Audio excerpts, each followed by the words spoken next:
Yeah, yo, can you lot hear me? Yes, yes, people. We are back live. We are back live on the Sarcasm City TV YouTube for another edition of the Sarcasm City Sports Q&A. There's that camera. StreamYard been playing up.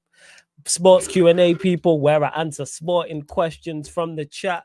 Manchester United targets Ollie Watkins and Benjamin Sesko, people. They are the two targets for Manchester United. Some reports are saying that Watkins is the number one target over news. You know what I'm saying? Another outlets are saying Benjamin Sesko is indeed the number one target. So we'll be discussing that. Isak to Liverpool. That also rumbles on as well, people. Isak to Bruno also. Isak to Bruno. I just seen what Catch said in the chat. Isak to Liverpool also rumbles on as well. Aaron Ramsdale has joined Newcastle. Steve is not happy about that whatsoever. And it seems Chelsea have also done the Hato deal and they're interested in Alejandro Garnacho. I've seen the tweet. Miguel Delaney said that Chelsea are not willing to pay more than 30 million for Alejandro Garnacho. Who would have thought that Chelsea don't want to pay big money for a player who's not performed well, who isn't that good, wants to leave his football club, and the team want to sell him, and he's not on the tour with said team? Who would have thought that Chelsea don't want to spend big money? Absolutely mind-boggling. But before we continue, run up the likes, people. Hit the like button on the video. Make sure you do that. When you enter the city, pay the tax. So please run up the likes on the video. Make sure you share this out across all the socials at Yes It's Flawless, at Sarcasm City TV on our socials, people. Twitter/X and Instagram, people. And just as important, make sure you hit the subscribe button. Make sure you hit the notification bell as well. So you can't blame me for that intro. StreamYard was playing up, so I was trying to pattern the camera. You lot could hear me anyway. But big up to Sai, big up Barrio, Dead in the Water, big up Catch. Yeah, I would definitely, after that FIFA run, I would definitely swap you for Bruno Catch, 110%. I know you know when to pass the ball and your decision making is miles better as well. Big up Family Tree, Duncy in the building as well. Chinlu in the building as well. So yeah, how the Q&As work for those that don't know, if you're a member of the channel, your question takes priority like a super chat, people. So if you drop a question and you're a member, I'll star your question and I'll get to it, even if it's 5-10 minutes afterwards. And of course, if you're kind enough to super chat as well, people, I will also get to your question. But if you're a non-member or it's a non-super chat and it's a great question, I'll get to it. But if you see me going to the same names all the time, I'm not ignoring anybody. Link for the memberships in the pinned comment. And tomorrow, members only Q&A is tomorrow, people. And the reason why you're getting this show today is because Vader couldn't make it on today. Shout out to Vader. So the United City show got moved on to tomorrow. And Catch says, come on, I'll take half his wage. I hear you. I hear you. I hear you. I hear you. Let's see. Catch, you too good to play for United. Aim further up the table. Hey, let's say that, don't see. All right. Let's say that. Let's say that. Yeah, connect you for the time being. Yeah, I ain't even trying to be here for too long. I'm not going to lie. I'm really not trying to be here for too long. But let's see. In regards to Manchester United, where is it? The information is here. Ollie Watkins is very open to joining Manchester United. Sources close to Aston Villa hint that an offer of 50 million may stand a chance, especially if he pushes for the move. That's from Ben Jacobs. Manchester United's Christopher Vivell is driving the main interest in Benjamin Sesko. He knows him well. That's from Fabrizio Romano. So two very conflicting reports. One source here saying that Ollie Watkins is very open, saying that, and sources close to Aston Villa saying that 50 million may stand a chance. But this is saying Christopher Vivell is the guy that is pushing for the move for Benjamin Sesko. I've already made it perfectly clear my preference in between these two strikers, and it's definitely Ollie Watkins. First and foremost, buying from within the Premier League, buying the best of the rest from in the Premier League makes all the sense in the world. It minimizes the risk of it going wrong. You don't have to worry about players acclimatizing to a new league, acclimatizing to a new country, acclimatized to a whole culture reset, their family, if they indeed do have a family settling in, the language barrier, all of these types of things, people. So that's first and foremost. Secondly, look at the prices they're talking. Look at the prices that they are talking about when it comes to these two. 45 to 50 million for Watkins, they're stating. Whereas for Sesko, they talking 70 million. And here's the thing is, if it was flipped, I'd be like, all right, you know what, go get Sesko. Because I don't think either of them are worth 60 to 70 million, to be honest. I don't think so. And by the way, I don't think Sesko's a bad player. I would just see it as underwhelming to go from Cunha and then Buemo to then Sesko. Whereas Cunha to Embremo to Watkins, you've then gone and got 3 of the best attackers from inside the Premier League. Makes all the sense in the world. How many goals did they score combined in the Premier League? Ain't that 3 of like the top 10 from last season in the Premier League? That would be that's a great trio. That's one of the best attacking trios in the league if we do indeed sign Watkins. And I didn't think Watkins would be available for that cheap. I think 45, 50 million for Watkins makes all the sense in the world. I'm just having a look here about with the Premier League scorers right now as we speak. Let me have a look here. Yeah, Bremo got 20. Watkins got 16. Cunha got 15. You got 3 of the top 8. Well, top 9 because Cole Palmer also got 15. So Cunha's joint 8th, Watkins 7, and Bremo 4th. Like, well, he was 5th, but joint 4th because him and Chris Wood both got 20 each. Why would you not? Someone do the quick maths on that. 20, 16, and 15. Like, why would you not? Like, and here's the thing is, on top of that, if we would have sold Garnacho earlier, we would have the money there for Watkins. And if they wanted 40 million, because United have got money, that's another thing. United have got money to spend, which surprised me because I thought it was just Embremo and Cunha. We haven't sold anyone, and we're in talks. There's talks about Watkins. We're in for SESKO. So clearly the money's there. So there's an extra 40, let's say it's an extra 60 million on top of the 130 we spent. So 50, 60, 70 million. It's like 200 million there. It's like there's more money there. So you could have easily say they wanted 50 for him. All right, you would have sold Garnacho. All right, here's an extra 10. Could easily have done that. I'll send you the link in a second as well, Kaneki. Big up, Jazzy. What are you saying, Jazzy? Yo, man, what are you saying, man? Oh, bless. Just talking about this SESKO and Watkins stuff. That's pretty much what it is currently. And also, I don't know if you've seen the Miguel Delaney tweet talking about Chelsea. Chelsea don't want to pay more than 30 million for Garnacho. I don't know how reliable he is, but it wouldn't surprise me because they have done so much business already. You don't want to spend too much money on another winger when you don't actually even need him, to be honest. But I've seen like stuff like how they want to play Simmons through the middle and they want Garnacho and Gittins to compete, but they already spent quite a lot of money. So it makes sense. It would make sense if they're looking for like 30, 40 mil probably. And that's it. That's how I'm looking at it with that. So again, and people need to get out of this whole resale value thing. A player who's terrible, no matter if he's 21 or 31, if he's performed terribly, his resale value is not going to be high. What is Højlund's resale value right now? And we signed him when I believe he was 20, 21, however old Højlund is now. Might have been younger, he might have been 19. What is his resale value now? It's in the bin. So I don't get this whole signing a player's younger, and if he fails, he has resale value. And who cares about resale value? How about you perform now? If Watkins joins and does what he's supposed to do for the next 2-3 years, money well spent. If he helps us move up the table, win football matches, get Manchester United back into Europe, competing wherever, winning a trophy or trophies, I should say, domestic cups, job well done. If he helps out in Bremo and Cunha, if he helps out whoever the next young striker is that we sign, if he helps out the other attackers there, make it make sense, please. But you know, the funny thing about it is that when has it become a whole thing when we go and sign a player? One of the things that we consider is the resale value. Like the whole point of signing a player is because you hope that the player becomes successful at your football club. Exactly. I don't know when this has ever become like. I don't know where it has started. When we discuss transfers in this type of manner, innit? And mind-boggling. And the funny thing about it as well is that people will always use Chelsea or other clubs as an example of how they get the money for certain players. Like for example, we talked about how Felix went for the money that he went, Madueke went for the money he went. Well, with Felix, Saudi came in for him, so we saw Saudi pay crazy money for players that shouldn't have been at certain prices, so you can excuse that.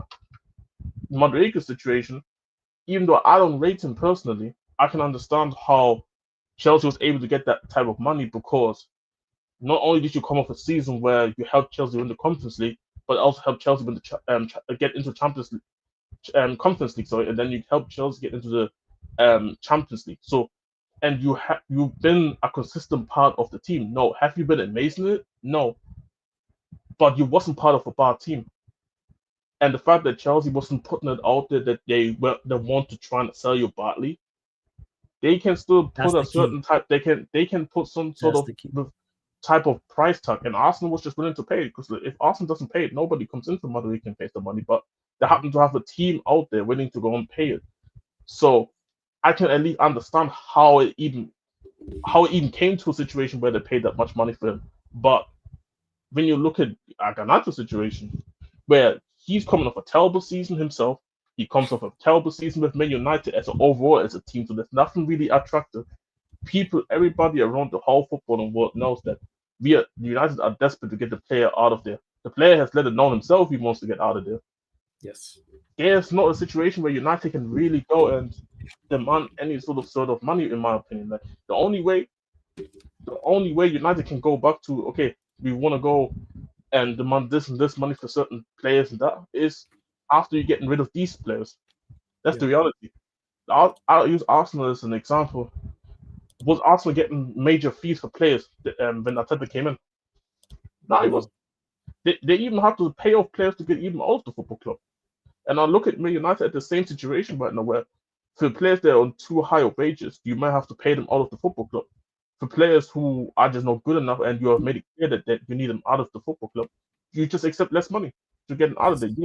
Yes, in the short term, you look at it and say, does it hurt the pockets that you couldn't get the money that you wanted? Yes. But in the end of the day, who cares? If it means that you can work towards the long term solution, which is trying to compete at the highest level, you're taking the short term hits. Everybody does it, man. Yeah.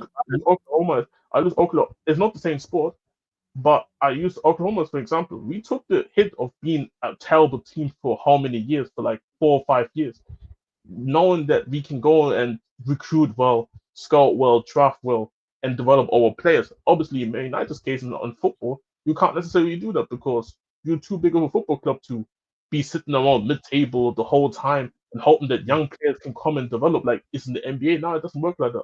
Especially in the way that you can go and buy football. Imagine you tell a Lakers fan, yo, we go on tank and just you're trying to improve us via the draft. No, hell no. Lakers fans gonna go crazy. They're gonna go out there, out to the stadium. They'll say, no, Lakers, we go out there and get the superstars that if you like it or not. And this is how I look at Man United. Man United have to get better, they have to get into Europe. And the only way to do it is getting guys that actually have done something like yes, a couple of young players here and there is nothing wrong about that. But the most important thing is that you know that you need to, in order to get to Europe, you need to know that you have the ability to do so. If you're gonna go and sign too many guys with unknown, yes, they have high potential, but you do not understand if they can come into the season and achieve what you want to achieve. You start working with probabilities. No, am I saying that Ollie Watkins and all the other Premier League guys that United been linked with gonna make the difference 100%, 100%. I can't say 100% to anything, but at least you feel better about the percentages of bringing in Watkins, for example, for a lesser price. Increases it. No, Yeah. it increases the chance. There's much more a higher probability that you will achieve the target than going with SESKO. Yes, SESKO can come in here and bang, but it's a lower probability. So at this stage, United's not at a situation where they can take a risk, in my opinion. If it was Liverpool can take the risk anytime. Yes. That's why they can splash the big money on Ekatike. You know why? Because of the situation they're in. They're coming off winning the league. Look at their squad. Look at their managers under left. Like, that's where it is. Like, we acting like we haven't seen this before. Big up Kaneki in the cut as well. Hey, Billy, man. Big up Billy Vaughn. Billy, big up for the super chat. First and foremost. Appreciate it. Big up. Hope you're good, Kaneki. He says, yes, flawless. Hey, the troops or anyone else ended up getting a venue for that live thing. He goes on to say, yous have got the right idea with the Prem signings needed after last year. The first part, yes, I have found a venue. We're just trying to organize the date. That's what it is. It's looking like it's going to be October. But yeah, I have actually found a venue. It is in Manchester. Just trying to talk to my guy and trying to organize the date for a live back again pod. So yeah, that's what that is. And in regards to it, yeah, like is there other options out there you can go and get one? But we've seen not just Manchester United, we've watched City do this, we've watched Liverpool do this. Buying from within the Premier League and buying the best of the rest. Chelsea did that. Everybody forgets that they raided us back in 2000, 2005, come up to 2008. Under Mourinho, when they took John Obi Mikel from us? Yeah, that's true. Obviously, he's outside the Prem, but the overall point I'm making is that it's tried and tested Yeah. type of thing. Chelsea took Like we watched, Lampard from West Ham. They took was it yes, what? Cahill? Is it Cahill or Terry? They took from West Ham as well. like taking Ashley Cole, for example. They took Yeah. Ashley Cole from Arsenal, for example. And of They course, took what's his name from Spurs. Who? No, even Arsenal done that when they took Sol Campbell from Spurs. Yeah, Arsenal did Yeah, it but when they that took was Cole Campbell ridiculous. from Spurs. Prime example. There's so many, like, again, United, City, Liverpool. We've seen them do that. There's a reason Liverpool raided Southampton. Even to an extent, even though it hasn't led to anything major successful, the best period under Spurs when Pochettino, we took players from the Premier League. We raided Southampton. Yeah, Toby Alderweireld, right? Oh yeah, crap. We took Wanyama. Wanyama as well. We took Dembele from Fulham. But we had Kyle Walker was somewhere here in England. Kyle Walker was at Sheffield. You took Danny Rose from what? Watford, yeah. Dele Alli came from League One. Yeah, he was at MK. Don't see, but the ball for a point, whether it's Spurs, whether it's Arsenal, whether it's Chelsea, whether it's Manchester United, whether it's Manchester City, whether it's Liverpool, especially when you are building from the ground up, it's the way to go. Again, it doesn't make it foolproof, but yeah, Harry Kane was from Leicester, right? Yeah, it limits. No, he wasn't our academy to fill. Yeah, it limits the risk. That's what it is with it. But yeah, big up Billy for the super chat, and we'll keep you posted anyway on the live show. But yeah, it's October. Found the venue. Just looking to sort a date that suits everybody. And Tay Solomon says reports coming out. We value at Garnacho at 30 million. Kiss my teeth. Run us the bread, man. Yo, listen to me. All right. Okay. 30 million. That's a higher valuation than me. Because I said Garnacho price is 20 million. So the fact that Chelsea were gracious to add 10 more million, thank you. You can take him and loan him out to freaking IB or wherever in the Croatian 5th division. You send players. Hey, you can turn Garnacho into Michy Batshuayi. You can do it. You can do that. Sign him and then ship him off to freaking Turkey, never to be seen again. Does anyone know where Michy Batshuayi is? Garnacho can be their Kennedy. Think about it. Is he in Turkey? Where is Michy Batshuayi? He's probably either Saudi or exactly. But where did you lot sell Batshuayi? They sold him. I know. They sold him to Turkey, but I don't know if he's there still. But Batshuayi. Batshuayi. Bro, where's Kennedy? Not even Batshuayi. Where's Kennedy? Yeah. No. Kennedy is somewhere in Saudi. I remember somebody bought him like time. Why did I think he was at Newcastle? No, he's Frankfurt. He's in what? Kennedy is in Mexican club, Pachuca. You hear that? Mexico. You man can sign Garnacho and do that. Sign him and ship him to fucking Panama, bro. The further away from Europe, the better. Have this man playing in the freaking Equatorial 5th division, bro. I need this brother playing beside the drug dealers. See this, and everything that Kaneki is saying here is why I'm saying 30 million for him is a phenomenal price. That's a profit. That's a profit. What they wasted 700K on this nigga. Yeah, I can't believe this team genuinely is the price. Shout out to Beijing Pups because we spoke after the show. If United lowered the price for Garnacho, he'd already be gone. We're pricing him. That brother would have literally have been at real Zaragoza, bro. Bad teams want him. No, Chelsea are genuinely interested in him. No, same as like Aston Villa. I know there's little talks about Villa, but I don't know how true that is. But the point is that, like I said, everybody makes bad transfers. Like we talk about Madueke going to Arsenal for the month he went. Gittins, he can become a good player, but as of right now, for the price they have paid, I think it's crazy money that they gave Dortmund. So and then Chelsea's gonna try to balance things out with Garnacho. But I think the craziest part in the whole situation is that it's Man United's valuation, in my opinion. Because I do also think what Prop said to you backstage. I agree with him. I agree with that as well. Garnacho would be long time gone if United actually was willing to put the price down. Long time ago. But every price tag for Garnacho is a profit. You bought him for 700K. You sell him for 15 million. That's a 14.3 million profit. Everything is a profit. Selling him for 5 million is a profit. Well, here the thing is, Kaneki, this team like Chelsea is genuinely valuing him at 30 million, so we making even bigger profit than you. I want Chelsea to sign him and treat him like Kennedy. That's what I want them to sign him and banish his ass out of Europe. I don't need to see him playing in anything.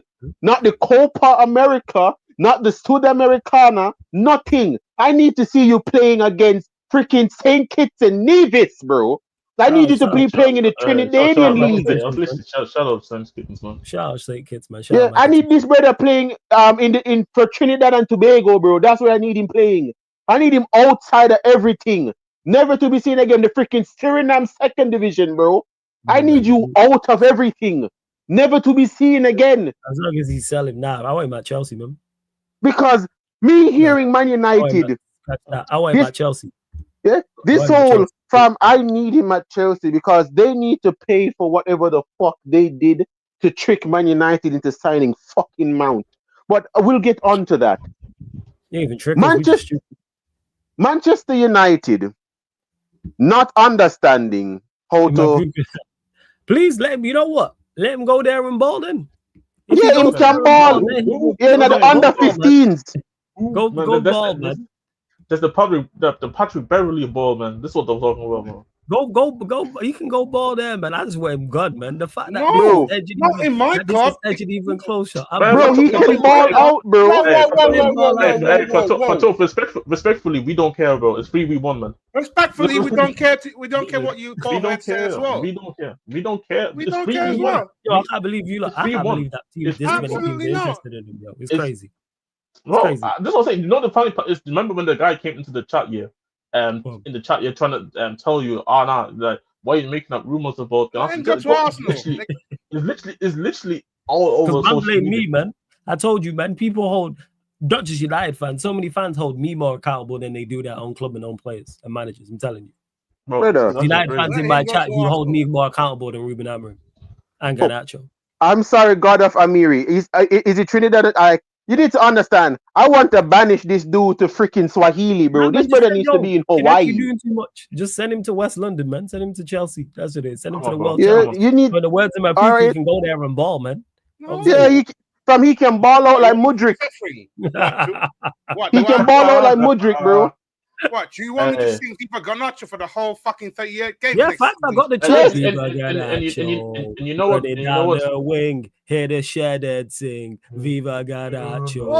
Brother. I can't wait to watch Fat sing Viva Garnacho after he causes a 17th goal kick. I can't wait for that. There's a goal kick, Viva Garnacho, bro. Hey, what you need to do when you sign Garnacho, is make sure you got an alcoholic beverage in your hand when you're watching the game. Yeah.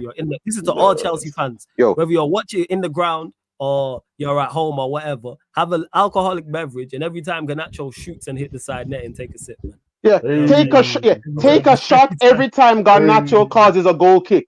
Every time you see him put in a cross and cause a goal kick, take a shot. I'm telling you, you'll be over before the first half. You'll be done before the first half. You know the part. In the water. This is a myth. Teams do want Garnacho. Chelsea are genuinely interested. I know Chelsea fans don't want to hear it. Like Villa, there's genuine interest from Villa. I think there was interest from Spurs and Arsenal as well. There's Arsenal small interest. It's more teams want to say like everybody makes bad transfers, bro. But this is what I'm saying, bro. It makes it even more hilarious for me why you're not just saying fuck it, let's take this money and run the fuck out of here, bro. Like, take the money and use it to invest elsewhere, which would be great. Need to understand, Man, watch teams sign Malanga. Teams want Garnacho, okay? Any City fan that knows who I'm talking about, Malanga, horrid. That was the worst French anything I've ever seen. Yeah, he's dreadful. That brother had no foot, bro.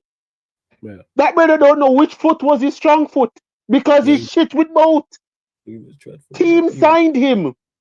Teams will sign Garnacho. You know what it is? What? You know what it is? Where's the cover, man? I think stream just bugging out. Though. Did I break up? Yeah. Am I good? You're good yeah, now. you're back. Yeah, been playing up, man. I'm good. I was saying, word to Bayesian Pops, man. Every pot has a cover. Yes. For as bad as we think players are, there's managers, coaches, hierarchies out there that look at players and go, yeah, him. Because I don't understand it with Garnacho. I am just happy that teams won him. And high profile. I thought we could move him on. Yes. I didn't expect high profile teams to be in for him. There's genuine high profile. Like Chelsea are a high, Napoli are high profile, Villa are high profile. These ain't no terrible teams. It's not like man's going to championship level teams or lower top tier, top European, like mid-table teams or lower down. Man's going up the table. It's like this. Look at Steve Harvey's daughter and look at what she's been with. All right. Anybody that knows that woman knows, stay far the shit away from her. But you need to understand, niggas, there's somebody out there that will marry her. This bitch has been with Michael B. Jordan. Okay? She's with a lot of people. Got you. She is the LA bicycle for rich niggas. That's what she is. She is the bicycle for rich people. But you want to know what's it? There's some person out there that will wipe it. I've seen women walking around with 5 kids, 5 different baby fathers, and are a repetitive cheater, and she's married. People want Garnacho. All right, I've seen the worst of the worst get picked up by someone. Garnacho is wanted. Yeah, the thing is, though, it's not like I said. Though, it's not the fact that him getting moved on. No, because other players, terrible players, get moved on. It's just the caliber of club that are in for him. It surprised me. Nah, but you know what it is? Chelsea and Villa would be. If Chelsea, Villa, and Napoli injured, I would have said no chance. But you know the funny part, because the thing for me, I would have believed it though, because I've seen us so terrible players who are even worse than them to high-profile football clubs. For example, we saw Emerson to AC Milan. Like, bro, I was saying, and everybody knew this was about. Everybody knew he was a terrible right back, but they still bought him, and they sold him after a year later. Yeah. Like, that's what I'm trying to say. Every even the top clubs make mistakes, bro. Chelsea bought Bakayoko. Let's not forget that. Yeah, they make mistakes. Yeah. All right. And guess what? Guess who came in for him? AC Milan. But the thing is, we've seen him fail spectacularly year in, year out. Same with Joe Felix. Yeah, and Chelsea still bought him back. Yeah, Chelsea. Nah, Chelsea didn't want to. They tried to sell him, and to they bought him. Then got rid of him and bought him back.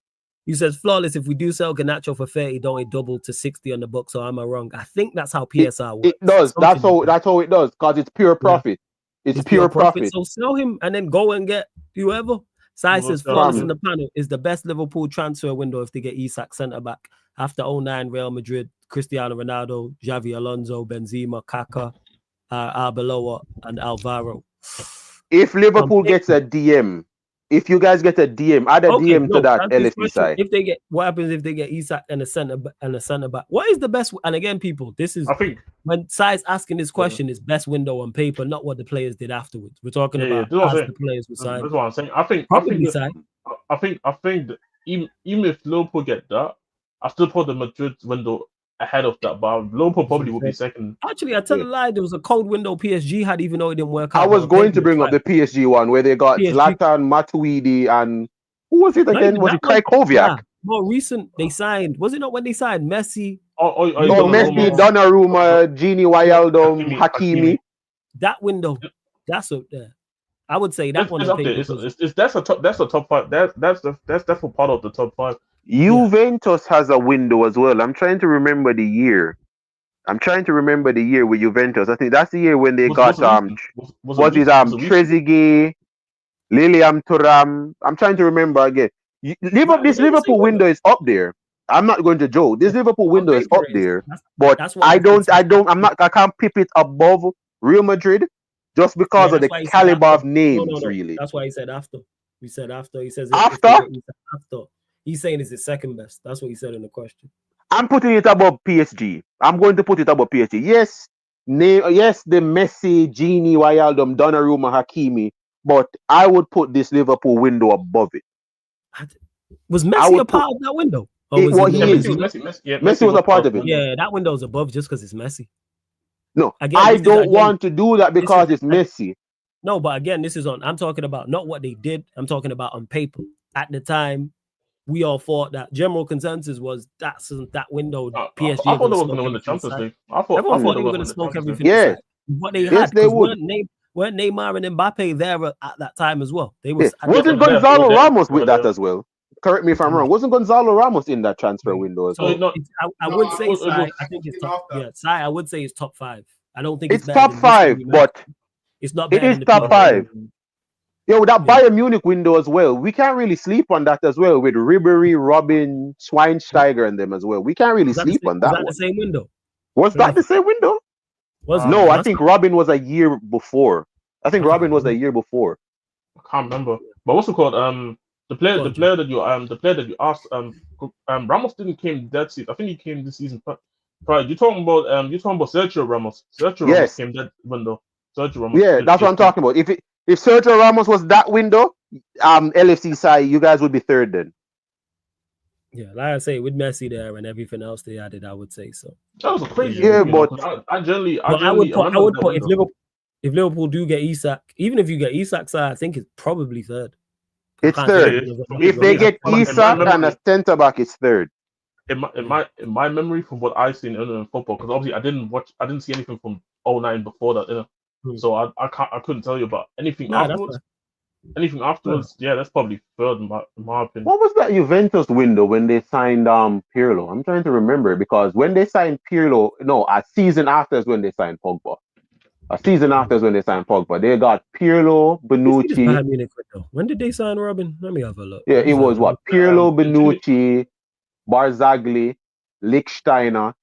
So 2009, 2010, they signed Robin. Right, yeah, I'm going through my mind of that Juventus signing as well. Well, that's when Conte started. So it was Pirlo, Bonucci, Barzagli, Lichtsteiner. They got that was the year they signed Alexandro. 2011. They got 2011. Yeah. What's that? Is it was that this season they signed Mario Mandzukic? Yeah. No. That's after 2013. That was after. Okay, yeah. They got Tevez that season as well. Yeah, 2013. So I'm running to. Why do I remember this, but I can't remember my birthday? What the fuck is wrong with me?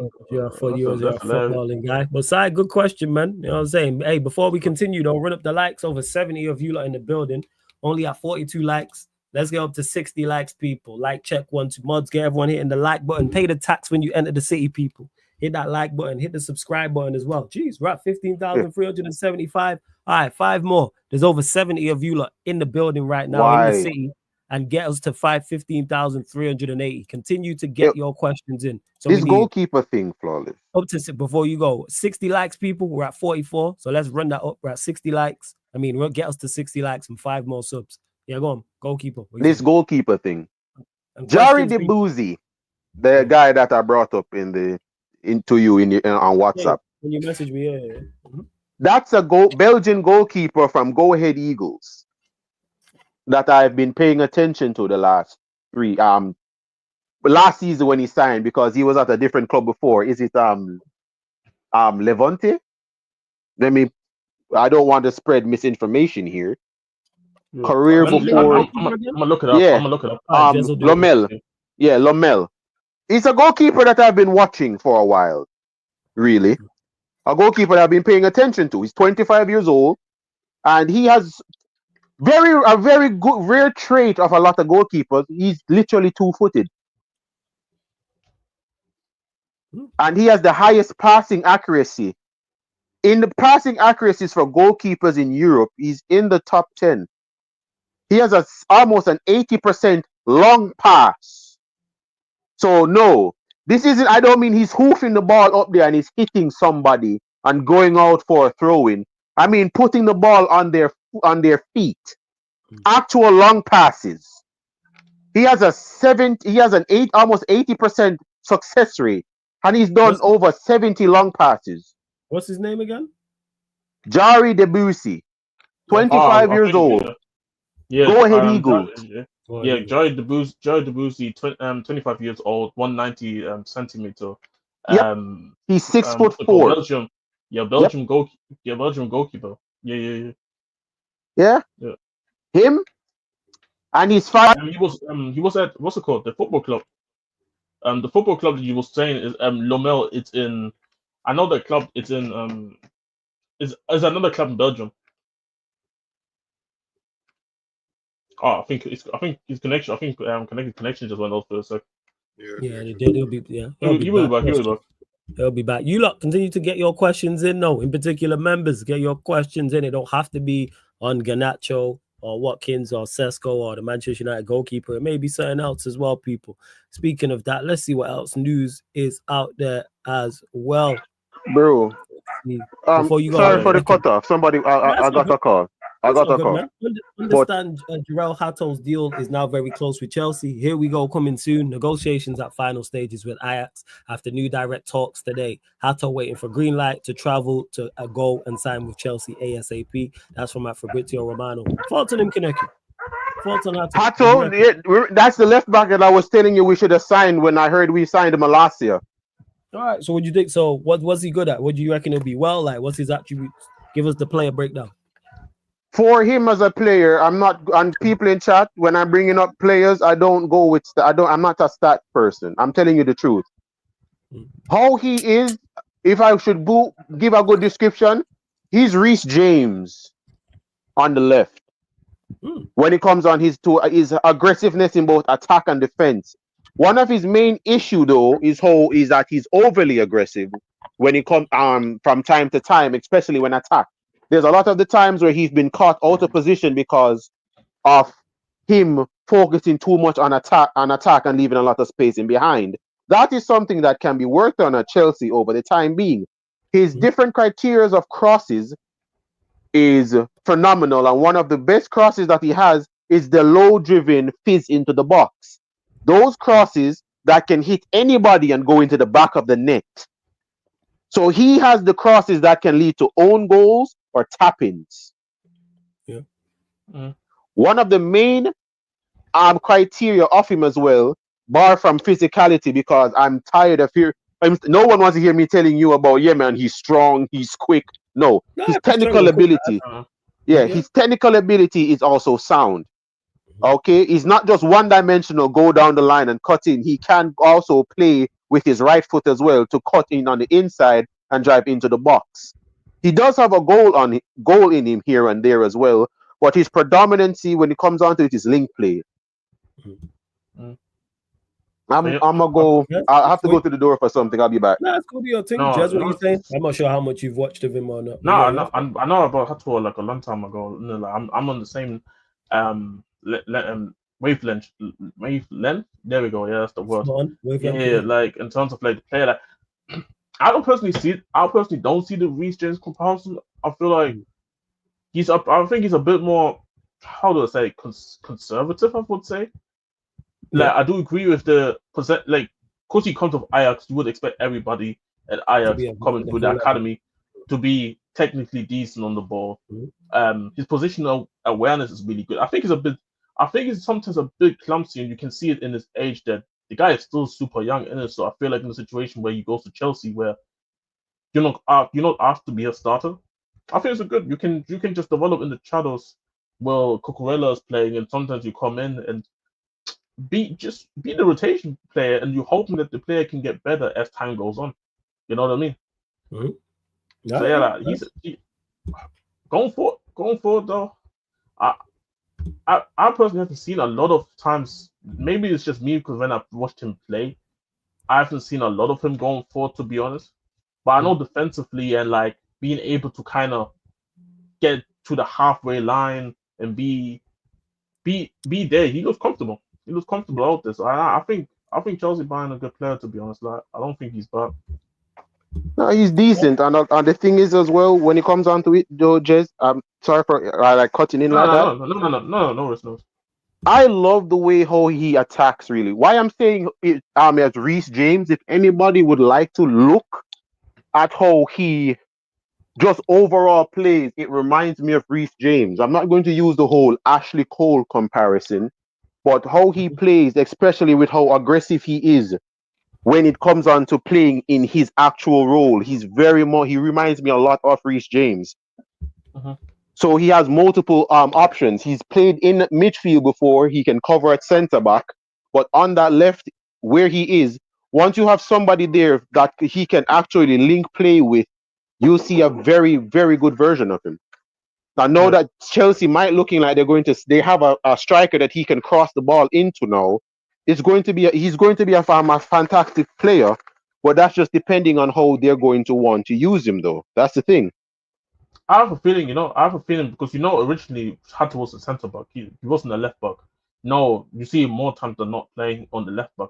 I feel like they're gonna use him in a situation where he's gonna be part of the back three. I don't think he's gonna be as aggressive going forward for them. But it's just me just assuming. I'm not 100% sure. Yeah. That's why you heard me tell you the first thing from him that I know is of him covering as a centre back. Yeah. Because I've known of him, and what's his other guy's name? Is it Gertruda as well? Gertruda, at final when he was at final. Yeah, this was that's probably what's gonna happen, isn't it? But Chelsea buying a good player though. I don't think that money is also quite good as well. I remember when Timber left. Ajax. The whole talk was Hato's gonna come in, and he's gonna pretty much be the same. Like in terms of role, it's just that he plays on the other side of the pitch. Timber plays on both sides, but he's more of a right back, right centre back kind of guy. But I see the similarities in both of them. To be honest, I see the similarities. So yeah, man. Yeah, it's a very good signing coming. It's a very good signing actually, to how I see it. And though this now would make me have to look at Chelsea now, because with them trying to sign Hato now, that means that their system is going to change a lot. And it's something I want to see now. I'm thinking about it. That will be next season because yeah. Yeah. What? I was gonna say which season then? We don't say it.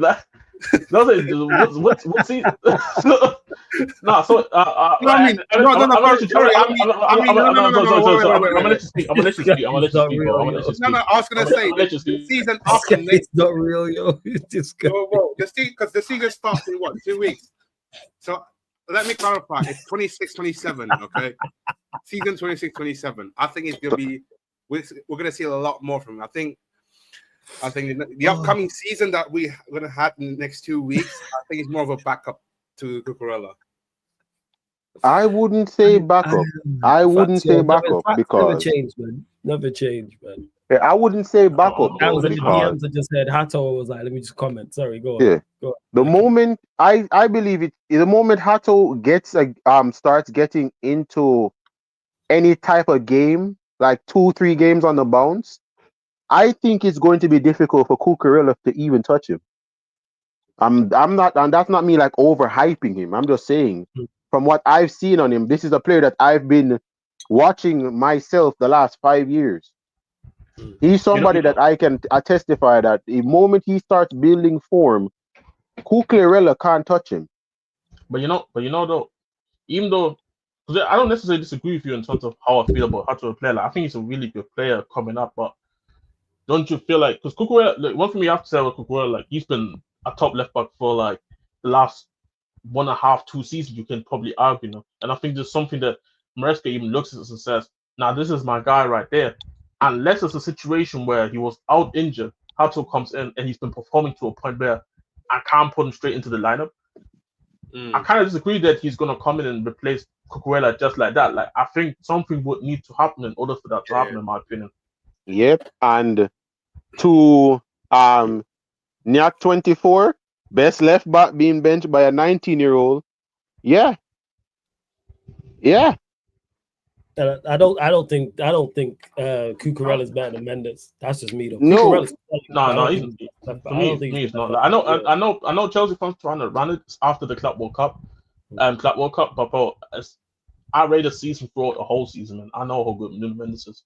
Exactly, and that's the thing now, and it's the reason why I'm saying you, Nyak, I'm going to say it now. If you watch Hato the last 5 years, you'll know why I'm saying to you if he actually gets a run of games, a proper run of games, and gets on the form I know he can hit, Cucurella cannot bench him at all. At all. Especially when you start to see what he does attacking wise. As a dribbler, Hato is better than Cucurella when it comes on to dribbling, especially close quarter dribbling. 1v1s, he has a higher success rate than Cucurella. And I'm not giving you stats because I'm looking at SofaScore right now. I'm talking about what I've seen him do when he plays. Yeah.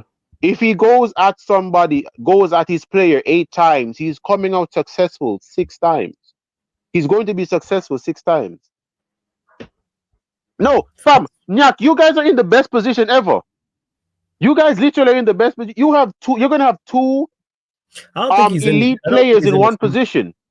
Just because he won the Euros and the Club World Cup, I don't think makes him. I just don't think he's better than Nuno Mendes. Nah, he's just running jokes. He's just running jokes. Yeah, but I don't think he's better than Nuno Mendes. Nah, even the people, but Nuno Mendes just won the treble. And the thing for me is, from the champs. But even then, it's like for me, even I thought about Mendes being the best left back for at least like the last 2 to 3 years, to be honest. I've been watching the guy since Sporting, and since he's been PSG.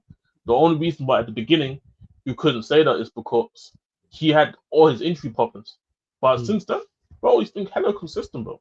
Yeah, he is. No, I'm not talking about one-on-one defending, Nyak. I'm talking about one-on-one attacking. That's one thing I've been talking about with Hayato. I told you, defense is where he has a lot of weaknesses, but that can get worked on. It's easy to teach how to defend. It's difficult to teach how to attack. Attacking wise, Hayato, that's all I've been talking about. His defensive attribute, though, is one of his weaknesses because of how much he overcommits when attacking. It's almost like Theo Hernandez, in a sense. So Hayato, at one point, he would also fit as a wing back. If you get what I'm saying, he would fit as a wing back. But how he attacks is why I'm saying if he goes to Chelsea and links up with who they're going to have on the left, is it Neto? No. It's going to be Gittins. Hold on. It's not going to be Gittins. It's going to be Garnacho, bro. What are you talking about? Yeah, it's going to be. It's probably going to be Garnacho, man. Hey! Calm down. What you mean telling me calm down, yo? Why? Calm down. Tranquilo. Hey, tranquilo. Hey, run me my 30 million, man. Absolutely 30 million and Obrigado. Look, we know that you need midfield. That's Leslie Guchuk is there if you wonder. Run me that. All right, so that's one thing I'm going to say, but yeah, that's my thoughts on Hayato. As I said before, we're not going to sit here and try and rattle off any numbers to you. I'm not stat man, Dave, bro. I'm not going to sit here and lie to you because I have a partnership with SofaScore telling you about how much blinks Hayato makes every 90 minutes. I'm not going to do that. I'm going to sit here and I'm going to tell you it as a fact. As factual as it is. Attacking wise, he's fantastic. And fullback's main job is not to defend. In the modern day era, you have to do not both. In the modern everything. If there was a fullback who was defensively sound and absolutely locks down everyone but couldn't attack, he would not be at a top football club. Wan-Bissaka. If there was a fullback who was even better, I go one further. Even if he was better than Wan-Bissaka, let's say he was absolutely exceptional at everything from a defensive standpoint. This fullback, right back, or let's use left back. This left back, one-on-one, tracking, aerially, beast. But if he could not attack, he would not be at a top football club. As a fullback in the modern day era, you have to be able to do one of two things: either attack as a winger or invert to a midfield and be comfortable on the ball. So that myth about main job to defend, this ain't the 90s or early. This ain't 2005, bro. With Ashley Cole and these man. I'll go one further. Top teams will give you more leeway as a fullback if you're good attacking offensively. Look at Frimpong. Look at Frimpong, bro. How many top fullbacks, left back and right back right now, if we do a list, are better defensively than they are offensively? Not many. I look at most. If I'm going to go, Mendes are very well balanced. Though, I'll say that. If I'm going to go a defensive left back, I am going to have to go to what's his name that used to play for Bayern Munich? Juan Bernat.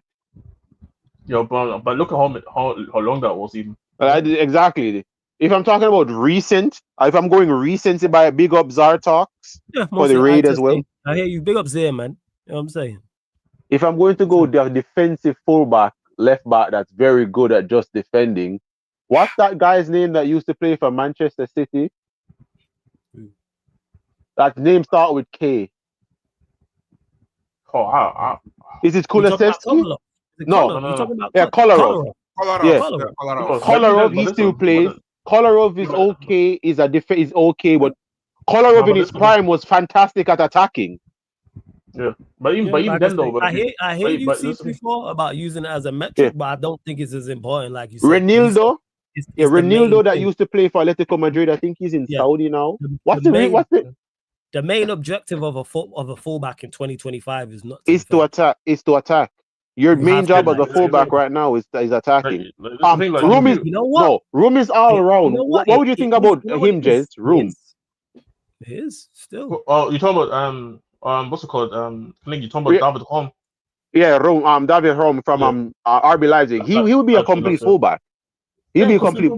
And that's the thing. And that's the thing. In it's like. What about Mittelstadt? I think Mittelstadt is more of an attacking fullback, to be honest. So it's not. There's not that much defensively sound fullbacks actually. Now that I'm going through my mind in this era, there's not that much defensively sound fullbacks. Yeah, I agree. I don't think also as well, and that's why we have so many shit defense. Because teams are much more. This is the point. He's at Sunderland. Wait, before you go, teams are much more accepting of a fullback being a defensive liability than it is offensive, because you can cover defensively. This is why Trent gets the move.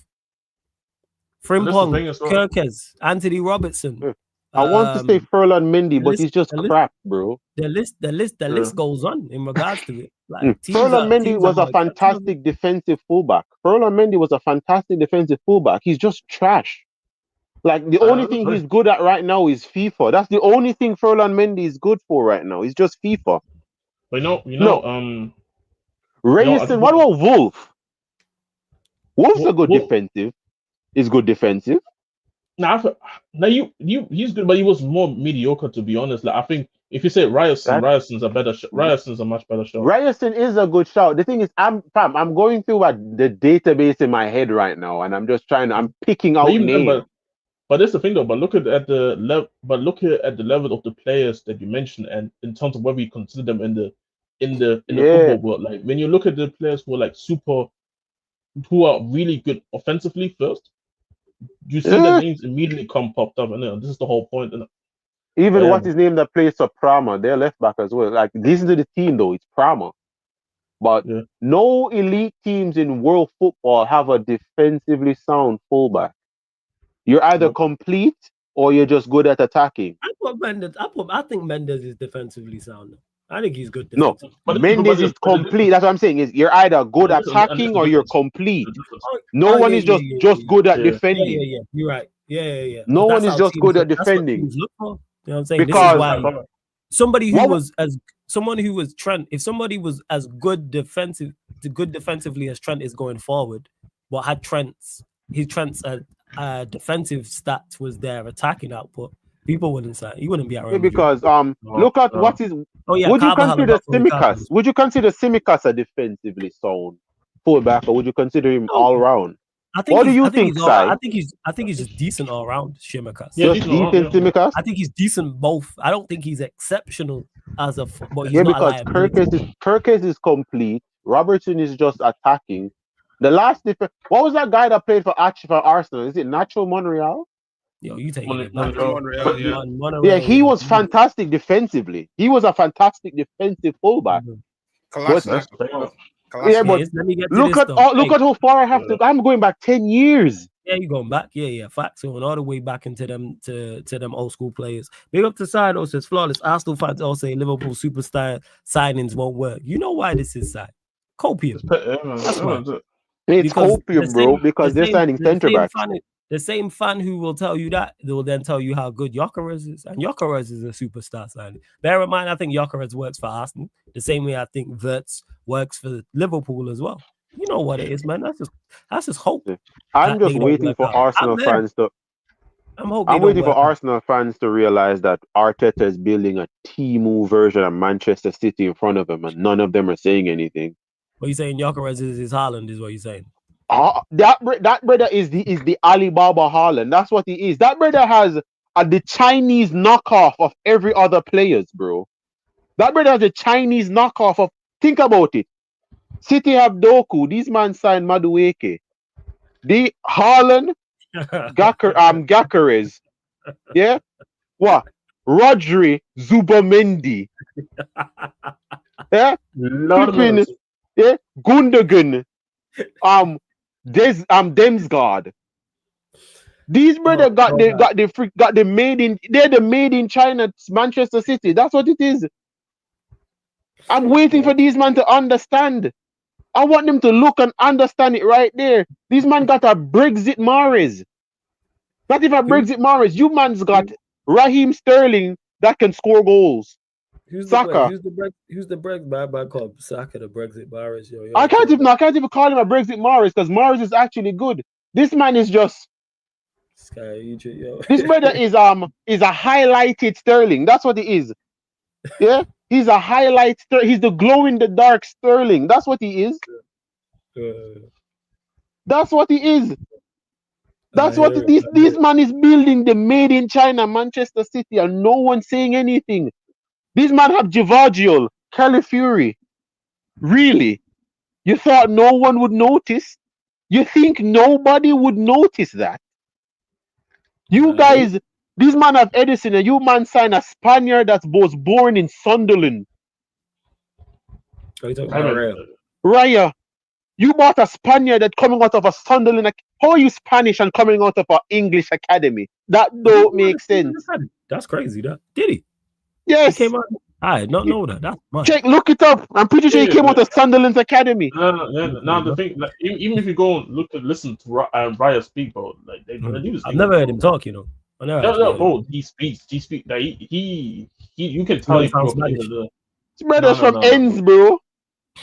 No, you can. If you would have told you he grew up in England, you would have believed. Yeah, he's at Black. Yeah. He was at some looking it before moving to England to join Blackburn Rovers on a scholarship in July 2012. Exactly. What was that? Blackburn? He's down the road from me. That's exactly. I told you. You man got the made in China Manchester City. You already have your flipping L'Oreal, Kevin De Bruyne, and Odegaard. Yeah.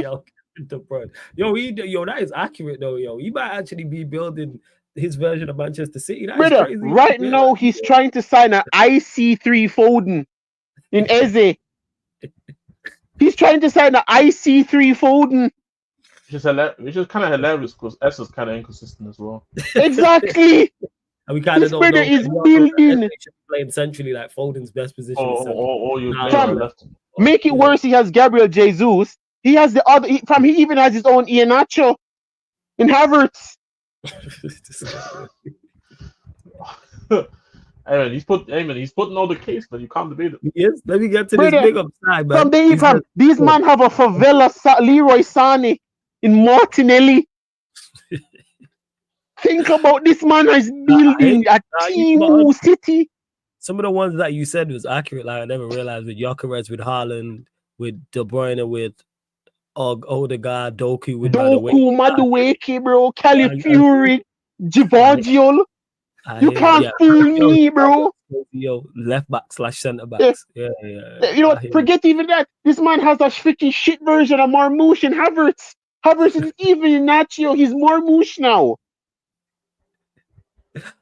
Jesus is just there. Yeah, Jesus, they signed him from, and he signed Duncy's favorite players in Jenko.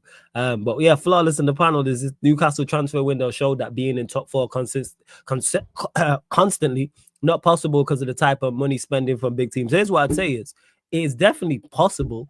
It's just very tough. Where Newcastle messed up is they should do the opposite. They should, and it looked great in hindsight, but maybe they thought they had more pull than they did with the team they have and being in the Champions League. Same way Manchester United went and got the best of the rest from within the Premier League. They should have went outside the Premier League. that's where it's like Steve mentioned this and he's spot on. Scouting. They should have went and got players from outside the Premier League and went and got the best of the rest in Europe. And then if they didn't get rejected, they should have raided Leon. Situation. Newcastle should have raided Leon. For example, Malik Fofana is a prime example of that. Prime example. But you know what it is as well as I feel like where I obviously agree with Steve as well on that aspect of things as well, but it's not like they're struggling in terms of building a foundation. They got the foundation already. Foundation's there, yeah. So you can already take the risk of saying, you know what, let's go out to the Premier League. Let's go and try to get the centre back that we need. Let's go and get the goalkeeper that we need. Let's go and get the backup striker because I'm seeing them. They wanted Vissa here. And Brentford was trying to price him out at the moment. Go to Rents and get Calamiendo because Calamiendo offers similar traits than what Vissa offers as well to be a backup striker. Obviously, Isak, the situation changed because Isak is leaving, but it's the issue. Why did you waste the whole time trying to bring in Etiquette and trying to pay all that money? No, you're trying to pay all that money for SESKO because you wasn't planning ahead. Like it's to me, it seems like they just don't. It just for me, when I look at their transfer strategy, it's panicking. They have no idea what they're doing, and you see it though. You see that, and I'm familiar. I'm familiar with that. Is because I'm familiar with that. I'm familiar with that. Is because I know how Spurs operate. When Spurs get rejected by the first target, we start panicking and go around and say, "Let's go and get this player, let's go that player." Like I'm seeing people in my fan base complaining about how Everton get linked to guys like Kubo and Asana Diao, and I'm like saying, just because we need players doesn't mean we need to go and get anybody now. Mm-hmm. And this is where I think Newcastle just fucked up. They knew what they needed going into the summer, and they was trying to shoot for the stars. When in reality, you didn't even have to shoot for the stars. No, just look among you because what's that guy's name? Is it Sig here? The youngster, the Moroccan youngster. You go sign him. And that's where they went wrong. So yes, what you're saying is part right. It is possible. It's just extremely tough. And because they're Newcastle and they don't have the pull of the teams around, they don't have Chelsea, Arsenal, Liverpool, now Manchester City's pull. You have to think outside the box because you don't have their resources. You now have to think. You now have to their name. Think extra. You now have to be. You have to think outside the box and do more than them. Because Newcastle, like Jez made the great point, the foundation is there. The team is there. Now they just need to add pieces to take them from being fourth, fifth, sixth to third, second. If you really want to break through, if you want to get to the last stages, if you want to go from round of 16, potentially quarterfinalists to certified quarterfinalists, semi-finalists to the Champions League, this is now what you have to do. Welcome. This is the big leagues. This is what you wanted to be in. Is it extremely tough to break in and stay there? Absolutely.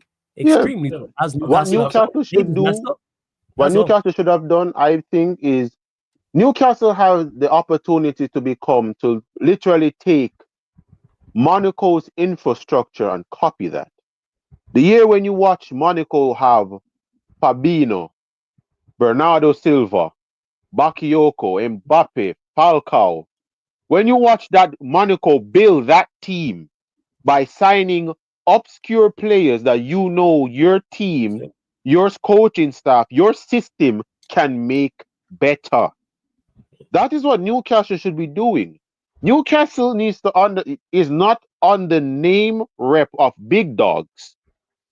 If Newcastle going for a player and Aston Villa going for a player, Aston Villa will get that player over Newcastle because Aston Villa in name is bigger than Newcastle. Newcastle should have been outside of the Premier League signing players. You should be looking for a Rivelli, that Italian DM. That's who you should be looking at. You shouldn't be in the Premier League trying to sign Baliba. You do, and to big up to Barnes, Shaw, Beijing Reds TV, to Real Gems. The point that Kadeki's making, though, then what happened to those players? They all get picked off. Monaco, with Newcastle, if they build teams, you get to the point where you're the place to be, and they don't get picked off. Exactly. This is how you become a certified club.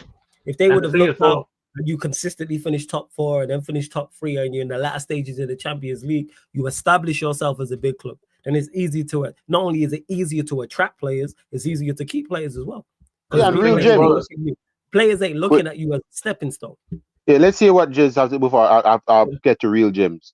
What you have to say, Jez? No, I agree with you. The the difference is as well as that Newcastle are not in a situation where if you would have done what we just talked about, what they should have done, you're not in the situation where you are. We need money. We have to sell players. We have to get rid of players. Like Monaco is not necessarily one of the poorest clubs out there, but for the price that you saw these players getting sold for, is all worth it to consider for how much you bought them for to begin with. So it's a massive profit, and you go again with Newcastle though. You know that the Premier League is already a big attraction. You can go if you go and improve the squad and can offer players consistent Champions League football. That's how they ended up getting Tonali. Who would have thought Tonali comes to Newcastle? Tonali, the prime example of a player. Bruno Guimaraes. Everybody was shocked when he chose Newcastle, and this was when they were still bottom tier. So you can attract players, you can keep players, but the issue is that you was trying to shoot for the big shots like Cunha, like Mbramio, when you knew that other clubs of a certain profile were also in for them. Like shit, them two rejected clubs who were bigger than Newcastle just to go to Man United, for example. So you didn't have the shot, and you went out there to no disrespect to Elanga, but you started panicking now. You're spending 55 million on Elanga. Yes, you know he performed in the Premier League, but let's be real, this is crazy. He's a $30 million player. Exactly. So it's like you could have used that. You could have looked less of the money to go and find somebody out there in Europe or in South America, have them competing there with Jacob Murphy and on the right wing and then use the other money then to go and get the centre back. Yeah, Lucas Chevalier, like they've been in talks of needing a goalkeeper. Lucas Chevalier is right there in Lille. No, they're going for Ramsdale. Who just signed Henko? Who just signed Henko?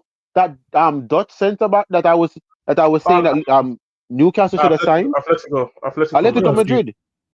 Yeah, big up Steve, because I was talking to Steve like a few months back when I got introduced to Steve because of you, Flawless. When we were talking about centre backs, when they signed what's that centre Botman, I said why not try and sign Gertrude or Henko? Like what Newcastle should be doing is the Monaco bill, because listen to why I'm saying it. They're going to get picked off. That's the best thing about it. You go to Newcastle as a young player. Newcastle guarantees you Europe. Let's not say Champions League. They guarantee you Europe.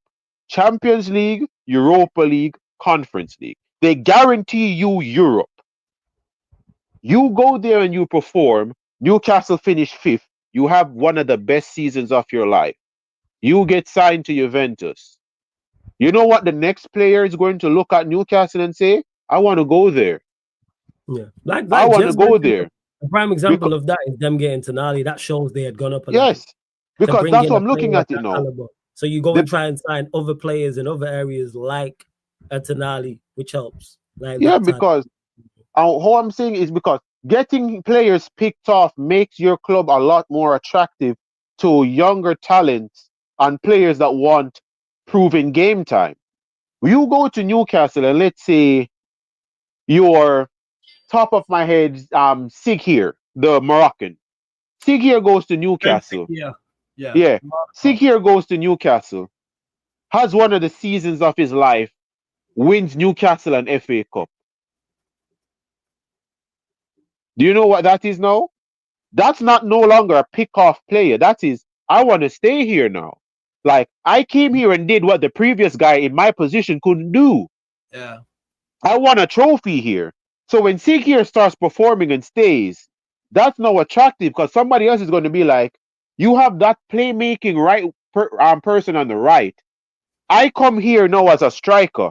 I want him to be giving me the ball now because he can guarantee me 20 goals. Somebody else is going to come to the team now because this guy is here. Somebody else will come to the team because this guy is here. So not only are you building a team that can get picked off, but you're now building a core that wants to stay. That core that wants to stay is what will attract more players that want to stay, as well as attracting players that you can build and sell. Like I said before, Monaco had Falcao and Dimitar Berbatov.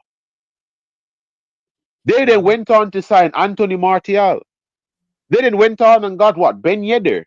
They then went on to get so much world-class players or close to be world-class players. Why did Anthony Martial go there? Berbatov was there. Why did Mbappe want to continue at Monaco? Well, Bernardo Silva was there. Yeah, Falcao was there. Yeah. What's that other freaking Milik was there. Rodriguez. James Rodriguez was there. Like there were so much reasons for him to stay at Monaco. So many success stories. And this is where I'm saying it with Newcastle. Let's go to hey, Steve. Let's go to Steve. What's your thought on it? What's your thought on what I'm saying, Steve? You mentioned there, man. I do not support the what is that? Ritalin. All right, cool. Explain. Why? What's Ritalin? Look it up. Don't say it. Do not say it, Steve. Do not say it. Look it up. Steve, don't say it. If Kaneki's saying don't say it, definitely don't fucking say it. Trust me. Don't say it. Thoughts on it, Steve, the signing of Aaron Ramsdale to your football club alone. I came up with like 30 different positives. Nothing have to do with his football ability. Other than that, we're good. Sorry, run that by me again. I was just looking up. I said. Sorry. Yeah. All right. There are over 30 positive things to do with Aaron Ramsdale signing for Newcastle United. Yeah. None of them have to do with his footballing ability, but that's besides the point. Other than that, so you don't think he's a good goalkeeper, is what you're saying, and you don't want to make the deal permanent. I'm guessing that's the vibe I'm getting from you. He's good. He's good at keeping track of how many goals he conceded. As a good goalkeeper, though, I mean, he's good at picking the ball out the net. I seen your title of your video. So yeah, your thoughts overall on Newcastle's transfer window so far? Just fucking ban us from doing any transfer activity from now on. Just do it. Why you should be? Talk to us. Explain. Because if we're just gonna add shit additions, you know, if we're just gonna sell our good players, well, just stop. Just stop everything. Don't let Isak leave the door. The Ramsdale isn't confirmed yet, so fucking lock the door. And just keep everybody in there. This is a quarantine. Yes. Quarantine the whole fucking club. Actually, there's no way. 120K, no. You can fuck that. You can kick out everyone associated with this transfer window. Everyone. Manager included. Manager included. 100. You rejected Varela. You rejected Federico Redondo? No. Go back. No, go back. What do you mean you rejected Varela? Let me learn. Alan Varela, the Porto midfielder. What do you mean you rejected him? Ashworth had 4 fucking suggestions. You know what? And I was like, no, I don't want any of them. The other one was I believe it was Caicedo. Yeah, your board needs some Ritalin, bro. Your scouting teams need some Ritalin. So you're saying, Steve, just don't. You shouldn't just do it. You shouldn't do anything, is what you're saying. Yeah. Is there any salvage in your window, in your opinion? No, it's actually only gonna get worse. No, not what you expect them to do. Is it salvageable though? Like if you could went and sign a couple players of quality. Let's say you do something. Me, if I was in charge, yes, I could salvage it. Will they? No. You have zero faith in your board? Absolutely not. His board needs Ritalin, bro. His board needs Ritalin right now. Crazy. What the hell have they done the past 3 seasons to... No. Almiron. That's what they've done the last 3 seasons. Almiron. Do you like the visa signing, Steve? Potential signing? Do you like the idea with it? That's not happening. What are you not? What is it? The deal off? Yeah, it's been yes. Yes, that's the deal off. I'm asking. Yeah, I know you'll know more than me. That's not happening, bro. They now want like 50 or 60 million for him. Yeah, because of the Elanga. That's the reason why they're looking at it. Because they spend so much on Elanga, they want more for Brentford want more for Wisa. Big up to Amiri in the chat. You're dead against it. Why are you dead against SESKO? Oh, because I think there's like 30 strikers out there that I'd rather have them. Okay, what does SESKO know? Thank you. He's been linked to United. What is super limited. I will admit he's very good at long shots. He's got some unbelievable goals. Like he's got some power in his shots and whatever. Like on the run, goal catalog is decent. Yeah, he's a Scandinavian Rondon. Yeah. He's got great like heading ability. It's London. Hey, It's hey, good. Other headache. than You that, said headache. though, Whoa.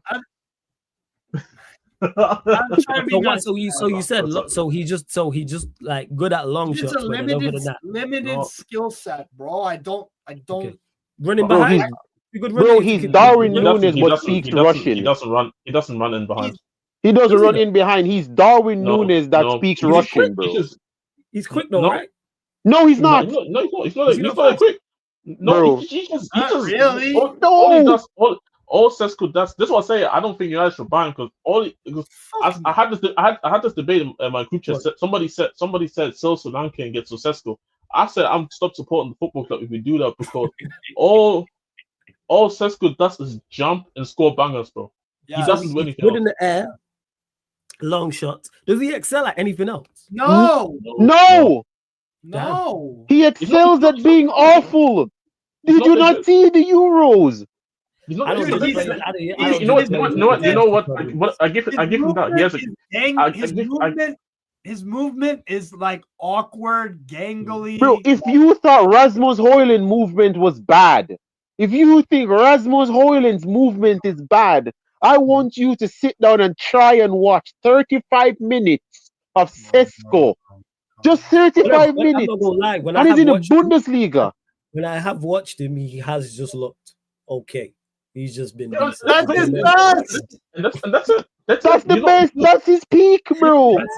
You don't. I'm Yeah. hoping either we want Watkins over him or he rejects us. Never in his life No, does no, he no, look that's what I'm like trying a to say. 70 million. Never in his life does he look like 70 million. That's the thing. He looks like 70 million. Ruben Mendy.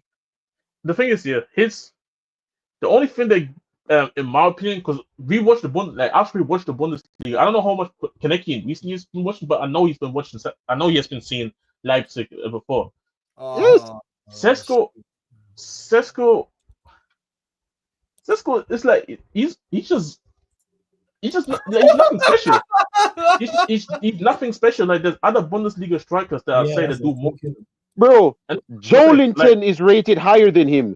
Joelinton was a striker. Remember that. There is nothing that stands out. There is nothing that stands out about his game.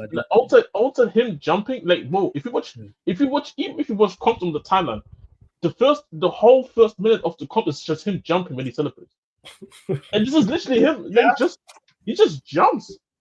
Yes. He's a good, one thing is he's good in the air. He's His link-up play though is limited. Bro, he's literally a Soviet Patrick Bamford. That's what he is. So he's limited. Limited, yes. His link-up play is limited. Is that fair to say?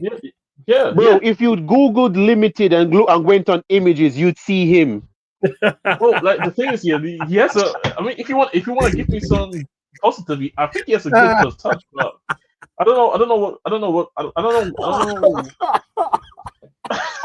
Get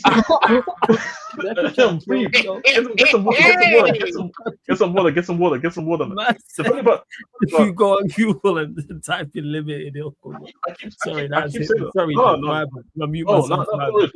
get some water, man. Like, what's it called? I'm telling you this. The only reason people don't watch the Bundesliga, stop the cup, bro. You guys don't watch Leipzig and all that. That's true. fact. So I know for a fact you guys go based off the comps. Off the comps, you think he's a cold striker because he scores the bangers from like 30 yards out. But in the box, he's a terrible finisher too. He's not even that good as a finisher. He's not. Like, bro. He is just like the thing is, if Newcastle United by SESKO, we're not finishing above. Bro, dead in the water got me dying, bro. I haven't heard that saying in a long time. Man said jumping Jehoshaphat. Yeah, African Cat. He said limited. He didn't say jumping. That's why I was laughing. Limited, yeah. Bro, yeah, because that is the thing is, that's why I say, honestly, as someone try to tell, I don't watch, you don't know I don't watch the Bundesliga. Yeah, I know. Nevertheless, Leipzig, but when I have watched him a few times, whether it's international, whether it's European games, Champions League, Champions League, he just looks like you man to describe it. He just looks decent. And Steve said, that's his game. Steve said that. That's the thing, though. This is the thing, and the Arsenal 70 million, and this is why I say stay away.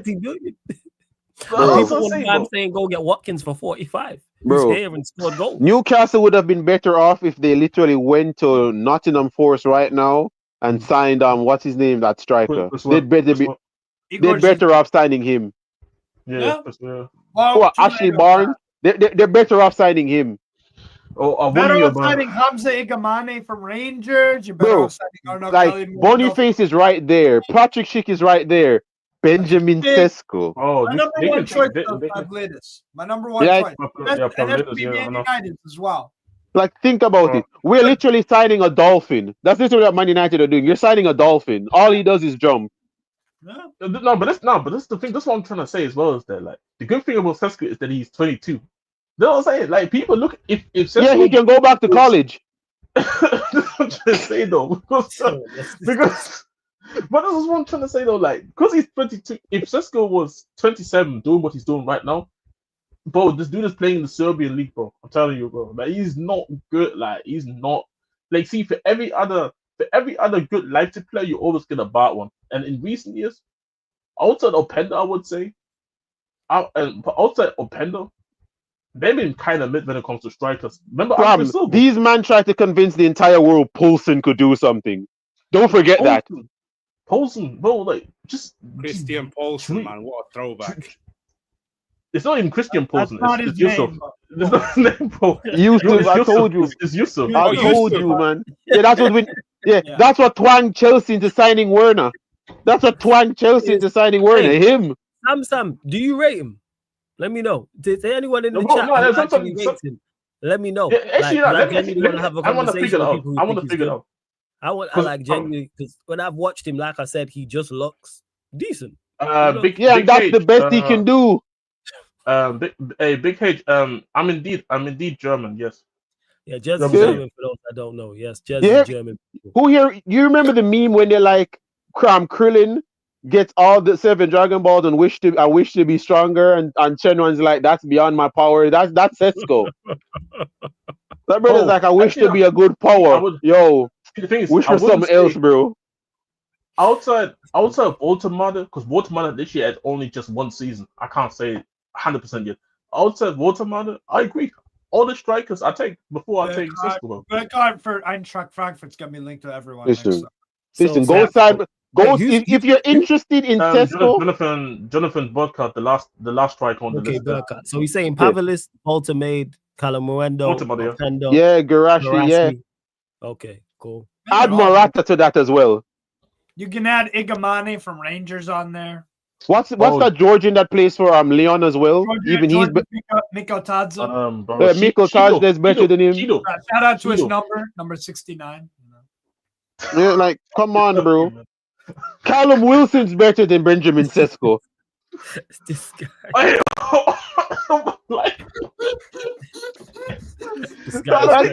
No, Sesko's ass. You know what? It's looking at the playback because I was gonna respond to that, but fair enough, man. I was gonna say, super overrated, man. Let's not do this. But Samsung, this is the thing, just though. To clarify, the thing is, again, Samsung, outside of this is why I don't like, because too many people in the chat don't listen. You've got Kaneki, Steve, and Jez all talking about him. Nowhere has the only person that's called him shit is Kaneki, so why do you take that into it? Literally, both Jez and Steve have said he's decent.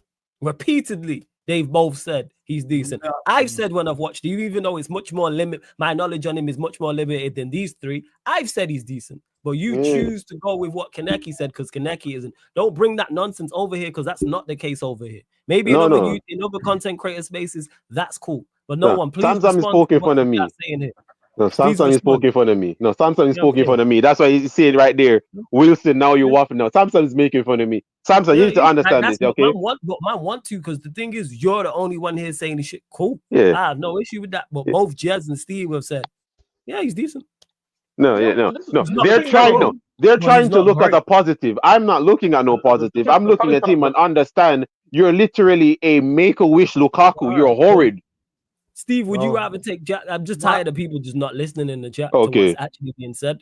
Would you rather take Jackson, Steve, over Sesko? That's what A. Solomon's asking. I'm so. Oh my God! You got the What type, bread. what type of fate? What type of fate is this? What bro? type of the man's like, yo, death by drowning or death by being set on fire, bro? Like, I'm getting scummed. I'm getting scummed either way, man. I might just go Sesko. man said being burnt alive or drowning. You know what? I am so fucking serious. I am getting sick. I'm getting ill. A fucking Chelsea fan. You are Jackson. You are Jackson. You are Jackson. It's Jackson. It's some fucking seagulls. Shut the fuck up and leave me alone. Leave me alone. Bro, at this point, bro, yo, go for Danny Welbeck, bro. Bro, just go for Danny Welbeck. Ironically, he's the better striker, to be honest. Listen, just go, listen. Just close your eyes and just sign Danny Welbeck, dog. I swear. FIFA, investigate Newcastle for something and ban us from incoming or outgoings right now. Please. You see why? And that is disgusting. Edsel, would you rather jump or be pushed off? You did it to and that is so wrong. You can't buy anyone, so just do the same fucking thing to us. Oh, I can't, bro. Going from Isak to these two is crazy, bro. I'm sorry, bro. Oh my god, no, that Ed comment is taking me out. Oh. Yo, this is what man's got man doing. Steve never be going mad like this as well. That's the craziest. Oh, but this is the thing, like, this is always part of it, you know. That's the ironic part of it, yeah. Steve is crazy, yo. Hey, Steve. Everybody knows here. Everybody knows how I feel about Kane. But I never. Steve, Rasmus Højlund is available for loan, bro. Yeah, Jesus Christ. Yo, could you imagine that? Like, you need a striker, and your three options are Rasmus Højlund, Jackson, or Steve. The funny part is here. Newcastle are looking at Sesko, but Leipzig got literally the better striker in Openda, who fits the system too. Thank you. I think you know what? I think it's his injuries. The last couple times he's been suffering from the same injuries. Yeah. So I think that's something that they're not even looking. That's the reason that's pushing them back from him, because I rate Openda. Highly rate. Yeah, me and you were here talking about Openda for a good while, actually. Yeah, couple shows back. Yeah, he was. I think he was in Belgium when we talked about him, and then he went to Leipzig. Yeah, when he was at was it Anderlecht? Something like that. Yeah, Anderlecht or something. He was in a Belgian club. I know that for sure. Yeah. So that's just it. He's decent for what Newcastle need, and they fit and he just fits their system. I'm not overhyping him, trying to say he's going to get them this much. OG Chicken, you have a point. Fast and strong, but technically that's what Newcastle need from a striker right now. Ed, I'm not going to have you make Steve leave the chat. Steve, don't read Ed comment, please, bro. What about Steve crashing out? No, it's about Calvert-Lewin. It's the next one. Steve, you'll be all right, man. You'll get visa, man. You'll be calm. You'll be good. Hey, you lot, find a few questions before we close out as well. What's up, Steve, man? Yeah, OG's a Chelsea fan. OG's a Chelsea fan. The man is saying Jackson's better than Openda. Yeah, man, that's definitely a Chelsea fan. That right there. You'll be all right, Steve. You tough. The funny part with Jackson is the only reason why I say Jackson's probably better than Sesko is because you get that random purple patch every season from Jackson. I'd rather take that, man, over Sesko, but yeah, the dude's just a piece of shit, man. But listen, Steve, you've watched Benfica the last couple of years. Steve, what would you do with Isak? Would you like, so in regards to it, obviously you know he wants to leave. Would you keep him regardless? Would you set a price and say, hey, Liverpool have to meet the price, or are you saying no sale whatsoever? I would say, you can have him. You need to pay 150. Cool. Fucking add on. So 150. Yeah, minimum. So let's say they don't. So if they don't put up the 150, let's say they offer him 130 for argument's sake, you'll be like, we're keeping him regardless, even if he's unhappy. I respect that, man. I respect Yeah, that. you have Let to me ask set you a as well. price that you have to Well, set a price where it's like, no, I'm not that's letting fair. you fucking. As long as he's not like hella disruptive and shit, which Isak is not the kind of guy. No, that- he's not the type. Oh, so He's you're basically going to do like what Monaco did with Mbappe. They're like, yo, PSG, this is the fee you have to pay. If you don't want to pay this, go away. That's basically what it is. Isak will do his thing if we keep him. Well, I don't doubt that. You'll get every single game though he doesn't play good. You'll get the report of like, oh, he had fucking beef with the locker room. His mind is elsewhere, you know. Yeah, I think he'll sulk for a little bit and be upset for like a month, and then he'll join back. It'll be the Harry Kane thing. Steve is fine. Steve's been watching Benfica the last couple of years. Steve has been suffering. He's got this. What was I gonna say? But if he does join Liverpool and he scores the winner at St James's Park, or is the second or third, he might lose his head. Yeah. Let me ask you. Isn't Gonzalo Ramos available? Sorry, Flawless. Isn't Gonzalo Ramos available as well, Steve? I think he is. Yeah, PSG been trying to get rid of him because he don't fit what. It doesn't fit the system. You know my number. You all of you except Fats because he doesn't listen. Knows my number one choice to replace Isak if we sold him. Yeah, that's it. Who is it? You don't know? No, I haven't made it clear. All right, Pavlidis. Yes, you call it Pavlidis. I just remember. You know me, man. It's Pavlidis. I remember you talking about him though, saying he's like Kane, but obviously not as good, but more mobile. I remember you saying his injury record. Yeah, you can work with him. Nearly flawless. He literally is injured. Yeah, injury record is literally is like what 17 games that he's missed in his career, club and country. Yeah. So that's a tick. He's won trophies before. That's a tick. Like good footballer, 2-footed. If you look at his goals scored, it's with either foot, left or right, not tap-ins, like actual finishes. And his IQ in the box is phenomenal. That's something a lot of people don't look at. His IQ in the box. He can play make, bro. He's got good feet. Like this is stuff to break down low blocks with what Newcastle struggle with. He will cost a bit more than Sesko, but that's fine because he's certified. Bro. Put it like this, Flawless. If you want to know a good character, a good way of Pavlidis, think of Anthony Martial when he was when he was firing here. That's a good way to. That's a good ideal. 1-for-1 of Pavlidis. He's literally almost Anthony Martial when it comes down just his overall IQ. Not as quick. Just not as quick and dribbling, but his IQ is good. I say Kane because of the drop and deep playmaking thing. No, Anthony Martial can do all of that, but what I'm saying is just because of Pavlidis' versatility. Left, right, through the middle. Just his overall IQ as an attacker. It's great. And he's been great. 2019-20 with Willem Twey. Succeeds regardless of the manager. He's done it in multiple leagues now. Scores goals with either foot. He can assist. Like he is so in the air in his game. And that's a Benfica team that I've been bitching about with Northside for years. They have no midfield. Now we do with Barrenechea, at least. Are you guys keeping Luis? Let me get to this before we just move on to that subject. Warrior J says, Steve, I didn't ask you this. Sorry if you answered this already, but who do you blame the most in this transfer window?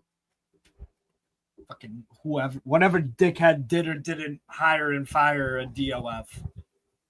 First, you got it there. Whichever dickhead didn't hire or fire a DOF. Moving on, Donnarumma. Seems he's going to be leaving PSG. Where do you think he ends up? He's been linked to United. He's been linked to City. He's been linked to Chelsea. He's been linked to Saudi. So you saying Saudi, Kadeki? Oh my God! You know where he's going to Saudi. Galatasaray. You reckon he goes Galatasaray? There's a reason why they have. Hey, watch this, Steve. Steve, watch this. Hey, Fats, where do you think he ends up? Just fucking. I don't know. Go. Hey, let him think. Let him think. Hey, Saudi. Hey, let him think, man. This I never thought the Galatasaray. Hey, Fats, tell the gal I said hello and make sure she likes and subscribes, please. Sorry, go on. Carry on, Steve. I think he ends up at Galatasaray. Fernando Muslera, I think the all-time leader. Yeah, the Uruguayan, right? Yeah, he was there with them since 2010, 11. 9. So he just recently retired, 2009. He actually joined from Lazio. He was only with us for a year. So he's been there for fucking literally 16 years. So he just retired. And they haven't signed any sort of goalkeeper or whatever. They've had their backup, Guvene Guvench. and he's bang average backup goalkeeper. So, and they haven't made any move for a goalkeeper, and they need one because that's all that Guvench guy is. He's a backup. So I thought they were going to get what's his name from Juventus for Osimhen. So you reckon he goes? So I think Galatasaray. Kaneki saying Saudi. What are you saying? Yeah, because no, I'm saying Saudi because of he went to PSG not only for because of the money. Like one of the main drives for Donnarumma is money, and that's no. I'm not going to try and say, oh, he's one of those mercenaries that listen. Football is a job to these guys at this point, okay? And he needs to secure the bag. I'm saying Saudi because what is it there that Donnarumma needs to win now in world football? Be honest with me. What does he need to win now? Premier League. A World Cup. He's won all the. He's won a league title. He's a league winner. He's a Champions League winner. He's a Euro winner. All he technically needs to win right now is a World Cup. Otherwise, from that, Donnarumma is comfortable now. You can say he technically completed football at this point as a goalkeeper by what he's done, what he's won. So I'm saying Saudi just because of the money. Go Saudi for 2 years, make a bag, and then go back to AC Milan. I can literally see him doing this. No, what is it? The freaking Yannick Carrasco. I can literally see him do a Yannick Carrasco. Leave, make his money, and go back to AC Milan. I think the only issue is like the fans still hate him though, like Papa. And their owners ain't interested in winning either. They're not That's going also true. That's all. What you saying? What you saying? What you saying, Jez? Where you think he ends up? I think he's either goes Saudi like Kaneki says, but I also agree with Steve at the same time where I could see him in Turkey because I feel like part of me still thinks that he wants to stay in Europe, but he also wants to get a certain amount of money being paid. And one thing with Turkish team is they can actually pay the players. That's why you see so many players go there to begin with. So I feel like they're going to offer enough for him to say, you know what, I'm happy with that, and I can stay in Europe. And you never know what it is with as well with international coaches. Some international coaches, they refuse to call you up if you go to Saudi because of these type of things. So I don't know how it is in Italy, and maybe he puts it into consideration. But again, I don't know how factual it is. It's just me guessing. Ain't there other goalkeeper like yours? Oh, where's Perrin right now? Because I know he was their third choice. Bar the Spurs goalkeeper. Yeah. Isn't the next decent Italian goalkeeper flipping Perrin? Or who's at Juventus right now? Nah, Mattia Perrin. He was a few years ago. I liked him at Genoa. Like, no, he was decent at Genoa, but I said he went to Juventus and just died. 9 years ago. Yeah. I'm gonna check the recent call up. Yeah, who's Juventus's goalkeeper right now? Michel Di Gregorio. Yes, him. He's very good. So that's what I mean by Italy isn't really short on goalkeepers like that. They aren't really short on goalkeepers, and what Flawless says does make sense. What Flawless and Jez says makes sense. When you go Saudi, your national team don't really pick you unless you're France, because France don't care.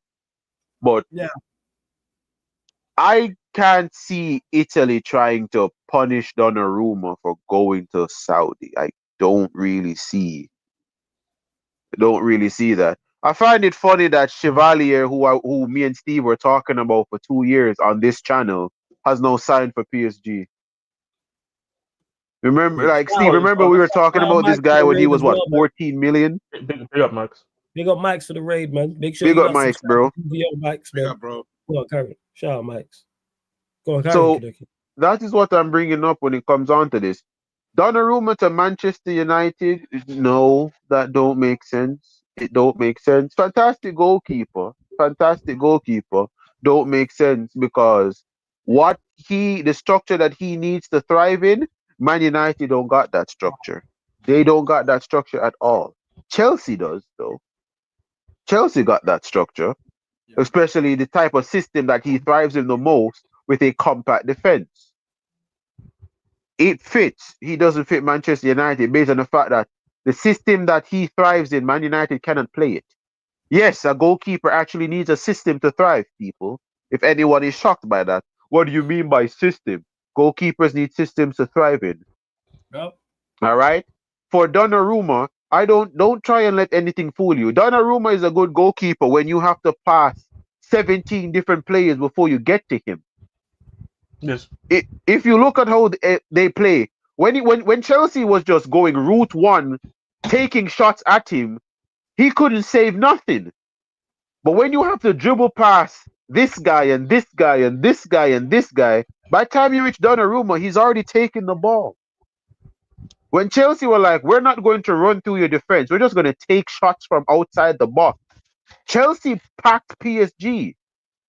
But when you watch Inter Milan trying to play through PSG, guess who looked like a world-class goalkeeper? Donnarumma. I am sorry. I watched Luke Shaw put a goal past this guy. So you might say no chance he joins. He comes to the Premier League. No, if it's not Chelsea, then no.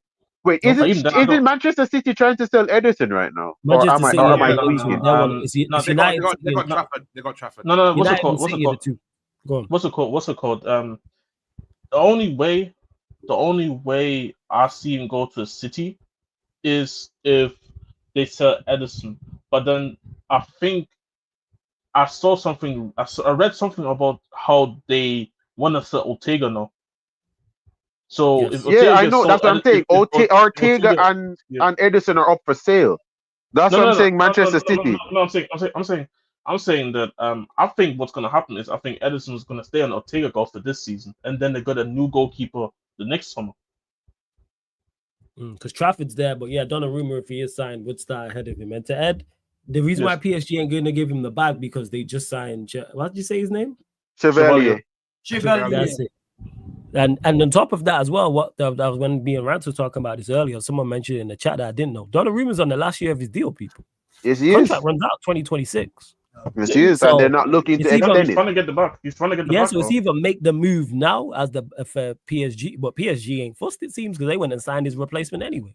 I would have done the same exact thing, by the way. I completely agree with what they're doing. Hey, and you know what that is? Even though they've done that, you know what PSG have just done, people? They have drove Donnarumma's price down, but guess what? Because they've improved their first team in their eyes, they don't give a shit. Yeah, they don't care. None of this nonsense about caring about PR and how you could drive a player out who's just done. They just want a treble. And guess what? They still said fuck it. And when they signed his replacement before getting rid of him, and they are now. And he's not only did they want to get rid of him and have signed his replacement, he's in the last year of his deal. But guess what? They don't care. And they're still trying to And Kiri, what are you guys' thoughts on Trafford? Like, I've watched him the last few seasons. He's decent. I think he's underwhelming. I can't lie. I don't see anything. No, I don't see anything. But I'm saying as a second goalkeeper, he's fine. But he's not Manchester as a second goalkeeper. Which is why I'm saying sell Ederson and Ortega and get Donnarumma. Like City can do that. No, they can do it. It's just that I think they're only selling one of Ederson and Ortega. And I think on the ball, he'd hate Donnarumma. He'd throw hands with Donnarumma if he saw him on the ball. He would still. No one signs a Italian goalkeeper to play long ball. They're Italian, bro. Name me an Italian goalkeeper that can pass. Wait. Probably the best. Don't do this. But he's not terrible at it though. But he's not terrible. He's like I said, you have to. It's only very limited though. Like I get what Kaneki's point is in it, but I also agree with Steve. Yeah, it's not expensive. But Kaneki's secure on the ball for Atalanta. He is. He's not special and flashy like a Pep goalkeeper one. No. But what's it called? But we get the overall point is that Italians are just not. How they coach their goalkeepers is not to necessarily play with the ball like that. Maybe now the way football is developing in academies, but all these goalkeepers you see them right now, they probably didn't grow up with playing football like that. No. And with how City are, and with City now with all this ball playing ability around, I think Pep just having a basic goalkeeper would make sense. So you have Mateus Nunes as the right back, who's not a right back. City needs a right back. You're not fooling anybody. Pep turned the midfield into a right back and no one's saying anything, okay? I want everyone to understand this. This man just flipping Marcus Lamb Mateus Nunes, and no one say this man just Kimmich Lahm, and he's not. No one saying anything. But they have a lot of ball players in their team right now. He did that with probably on Delph as well. Remember? Yeah, so I'm just saying it right now. He's Philip Lahm, Mateus Nunes, and no one's saying anything. But if they just have a basic goalkeeper, that won't ruin Pep's system now. Everybody in their team can play ball. So what? Just have a goalkeeper that can just stop the shot. Like Man United with David De Gea. When our team was technically sound, we never needed a ball playing goalkeeper. We just needed someone to just stop the ball from going in the net. It depends how you're trying to play, to be honest. That's what it is. Obviously, with Pep, it's super important that your goalkeeper. Pep just needs to just not do that, because this man didn't he win a treble with Victor Valdez? Yeah. Victor Valdez isn't really that good at playing with the ball out on his feet. So Pep just needs to stop being stubborn. Donnarumma, your job, stop the ball from going in the goal and pass the ball to Givaggio. Literally, that's it. Give the ball to Givaggio. Everybody else that can play football, give them the ball. When you are under pressure, you have a 6'7" android up there, so boot it to him. That's literally it. Route 1 football. Lump it to Haaland. You don't need no ball playing goalkeeper. Lump the ball to Haaland. And we worry about it. And the rest of the players will worry about it after. All right? Let's not do this. Let's not do this constant ball playing goal. I'm saying you don't need. Let's go back to basics with certain things. City don't need a ball playing goalkeeper. You need a goalkeeper who will stop the ball from going in the net. But you know this though, connected though. I think it really all comes down to Pep once. Like obviously, this is just what the reports are saying, but we don't know 100% even this done. If it's a full decision, you're right. Yeah, like this thing. So we don't know exactly. Like obviously, in a world, obviously we talk about the hypothetical. Let's say he does go to City.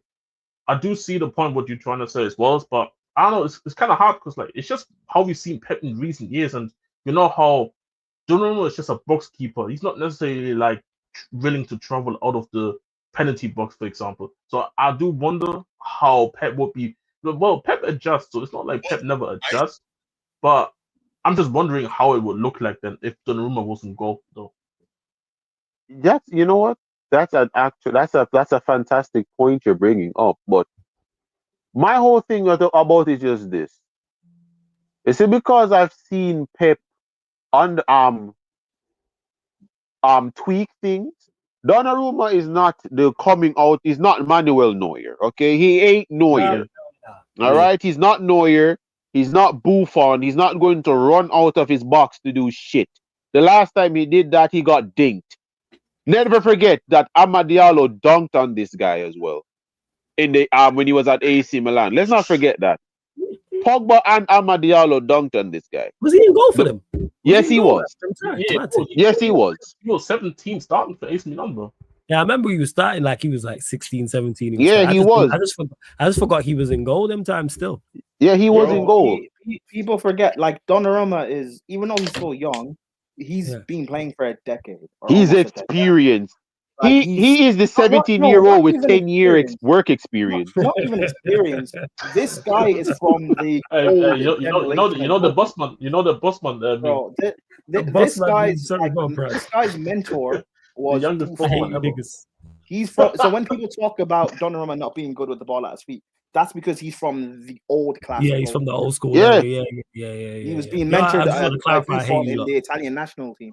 Like that's why he's not. But even his ball playing ability, like people overrated. It's not like he's competent at it.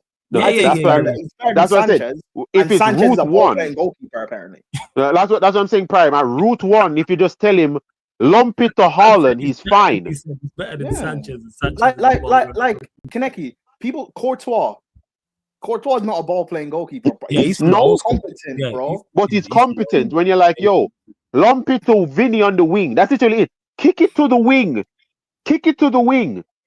But just give them an instruction and it's fine. Off your line and do a Cruyff turn and then let's not go with the Pep Guardiola. I'm going to need you to be an inverting, Roman Dortering, box to box.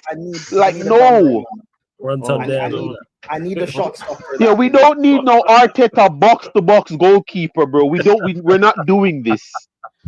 Yeah, I've never seen a box-to-box goalkeeper before until David Raya. The youngest boss man I've ever seen, yo. I'm gonna send you the photo. I still got I know the meme, yo. I know the flipping false goalkeeper, bro. I've never heard of that position until Arsenal, bro. Man, have a false goalkeeper. Like, why is he at right back? Why are you there? In the words of the Pentas, what is the goalkeeper doing? Why are you there? Am I right? Yeah, so that's just it. What is an inverted goalkeeper, bro? But you know talking about Raya, right? Yes. Hey, okay, Kaneki, do you disagree with me? I think Kepa will end up being I've ever seen. He's just 9 years old.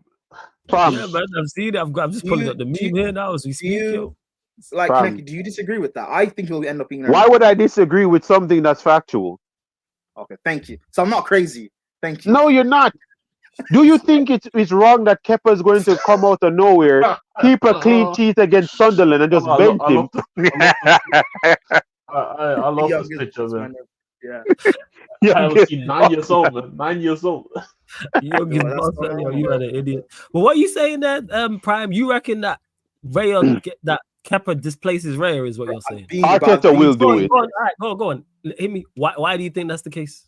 I don't rate. I get it. Raya's won the Golden Glove. I don't care. I don't rate Raya as a goalkeeper. I think a huge factor is the system Arsenal play and also Arsenal's defense itself. You've got Saliba and Gabriel in front of you, and you've got Declan Rice and that guy. Yeah, that's a wall. Like, if you want to say it's not that difficult, really, but yet you still make those mistakes. So and Kepa, like I think Kepa's a better shot stopper than Raya. Kepa's better with the ball at his feet than Raya. Yes, Kepa also makes bozo mistakes, but Kepa's still a better goalkeeper than Raya. So I could see it. I could see it. Yes. Okay. I don't. Why would you go for? I get Kepa was cheap 5 mil, but like, why else would you go for Kepa? The same reason when you had Ramsdale, why would you go for Raya? But why would you sign a goalkeeper that's been playing as a number one most of their life? Like, you didn't sign a second goalkeeper from a team. You signed a starting goalkeeper to come to your team and do what? Sit on the bench. That's not going to happen. Kepa's got a wealth of experience. He's won 2 Champions Leagues, a Europa, won all these trophies. I can't believe you actually I'm not fucking talking about that. Yo, mute Prime, I'm not talking bro. about his level, by the way, in terms of him being world class. I'm not talking about that. I'm just talking factually of. Yeah, he's played a big role in winning those trophies. Raya would probably make a few mistakes early in the season, and then Kepa will probably make a penalty shootout save in the Carabao Cup or something. Or watch him keep a clean sheet against Spurs and just never get dropped. I can literally see that. I can see that type of shit happening. He kept a clean sheet against Spurs. The same way I'm saying Madueke starts for Arsenal on the left. I don't also think that's crazy. Because I know what Arteta is like. Why would you spend 55 million on Madueke? Bro, I've already Prime. I don't know if you were here before, but I said it before that this man is building a made in China Manchester City. That's what Arteta is doing. Made in China Manchester City. Yeah, everyone keeps saying that. He's trying to. No, I said it on this channel, and then it moved from this channel, and everybody started saying after. No one was saying this until after I said it. No one was saying it until after I said it. Gyökeres is Haaland. Gyökeres is the Alibaba Haaland. Yeah. Odegaard is who? The L'Oreal version of Kevin De Bruyne. Saka is Golden Boot Sterling. Sterling with a glow up. And Madueke Sane. No, he's not. No, he's Madueke. No, he's Doku. Yeah, he's the freaking Facebook Marketplace Doku. I hear it. Yeah, it's going to be interesting because you have the fake Givardiol in Calafiori. Yeah, like actually think about it. Yeah, you have the Timu Rodri in Zubamendi. They want to sign the IC3 Phil Foden in Eze. Like walk with me and understand that this man is trying to make Manchester City just a poor man version. Like they already have a shit version of Marmouche in Havertz. Jesus, like Jesus is right there. Yeah. So what? They're the defensive Man City. No, The low block Man City. no. They're the Manchester City that's missing a few chromosomes with an extra chromosome. They're Man City if Pep could coach a low block. Yeah. Yeah. Listen, I don't think Arsenal have had the best window. However, everyone. What do you mean? What do you mean? Have you heard these mans? As far as you know, Arsenal are going to win the World Cup, bro. Well, like, think about it. I did hear a gal say that Arsenal are winning the league. I don't think they've had the best window. However, every rivals, Arsenal fans, everyone keeps saying all they need is a striker. Gyökeres is one of the best in the world. You've now brought him in, so I don't care about the excuse of Liverpool have Isak. Who cares? Because a year ago, no one said Liverpool were winning the league. So why is it a year later? I did. Technically, well, I did. But like, you're one of very few people. So why is it now a year? Because obviously, I don't think Arteta can cross Arsenal. That can take Arsenal over the line. But even do you think what they're going to do, bro? Like, you need to understand this, Prime. Yeah. Arsenal are talking. They have no fullbacks. Like bar Lewis Skelly. Like okay, so Ben White is still there. Tomiyasu is still there. Those are two center backs. Timber is a center back. Calafiori is a center back. Zinchenko is dog shit. Yeah, Zinchenko is dog shit. Just like that. That's 5 players there. So Timber is injury prone. Calafiori ain't it. Ben White is injury prone. Tomiyasu is never fit. And Zinchenko is just horrible. But wait, Tomiyasu, they got rid of Wait, I'm sorry. No, Godfrey, you guys got rid of Tomiyasu. Yeah, Mascara is a replacement for Tomiyasu. So they signed another centre back to replace a centre back. So the Arsenal still needs a right back. He's gonna play fullback. That's Mascara is gonna do that. But so they're putting another centre back at fullback again. What is the expectation now? Because you guys can't be scared of Liverpool having Isak. What? Because they think they're good enough to win anyway. And to be fair, not even trolling, I've been saying for 2 years, Arsenal have a team good enough to be winning majors. Bro, if I can watch their team go invincible and tell them they ain't gonna win shit after, and they went on to not win shit, you need to understand that man had to sit here, and I watched them have one of the strongest teams in the Premier League back in 2014 with Mesut Ozil and Santi Cazorla, and they ain't win nothing with that. Why you think you're going to win something with Northgard, Declan Rice, and Zubimendi? Because they thought they'd win with Havertz, and now they have Gyökeres, so they should still believe. Timber and White are centre backs. Godfrey, don't do this. They should still no, but like, why is it not? Why? Because everything was saying, "Oh, we are just a striker away. We need Gyökeres." You now signed your striker, so what else do you now need? They need a midfielder because Odegaard is not it. But you needed a midfielder last year. Yeah. So what? Understand this, because Godfrey, I want you to tell me if I'm lying. Declan Rice contributed to your guys' season more than Odegaard. Like, I want to know if I'm lying in saying that. Declan Rice has done more for Arsenal the last 2 years than Odegaard has since he signed. No, I want to know if I'm lying. If it is that harsh. Declan Rice is up there with most chances created, and the Arsenal team. He has more than Odegaard. Yo, but I just want to know if I'm being harsh. Declan Rice has done more for Arsenal the last 2 seasons than Odegaard has since he signed. Yeah, you're right. And that's why when people say Arsenal can't create, well, your creative sources. Declan Rice was their best create. You saw me poking fun at Declan Rice because of it. I'm like, bro, you're supposed to be a 6. Why are you on the wing? No wonder you can't create. Like, remember the joke I was running? I'm like, why are you on the wing, bro? You're a 6. There was a point where this man was overlapping on as a right back. And Declan Rice was just flicking it, and while Odegaard was just flicking his ear. And that's because of Arteta. You need to understand this, okay? You need to just understand this. You man needs to go to Real Sociedad and take Susic from them. I know the whole Eze situation that they're trying to sign. You need a creative midfielder. You need someone that can actually unlock teams playing deep. Yeah, I know they're linked with Eze. You need another one. Is Ethan think Nawari staying? Is I Ethan think Nawari Eze could staying? Please end up. confirm that with me. I haven't heard any news. Ethan signed a new contract, but no one Okay, knows. thank God. Thank God. I thought they were actually going to allow that kid to leave. I was about to be angry. Like I rate Eze, and I rate Eze more than I rated Madison when he was at Leicester. But like, does Eze not have the same thing about him where he's injury prone? There's a reason why I call him the IC3 Foden. There's a reason why I call him the IC3 Foden. He's inconsistent. Spells where he's just up and down. Like if he joins Arsenal, and then the expectation is Eze's our guy.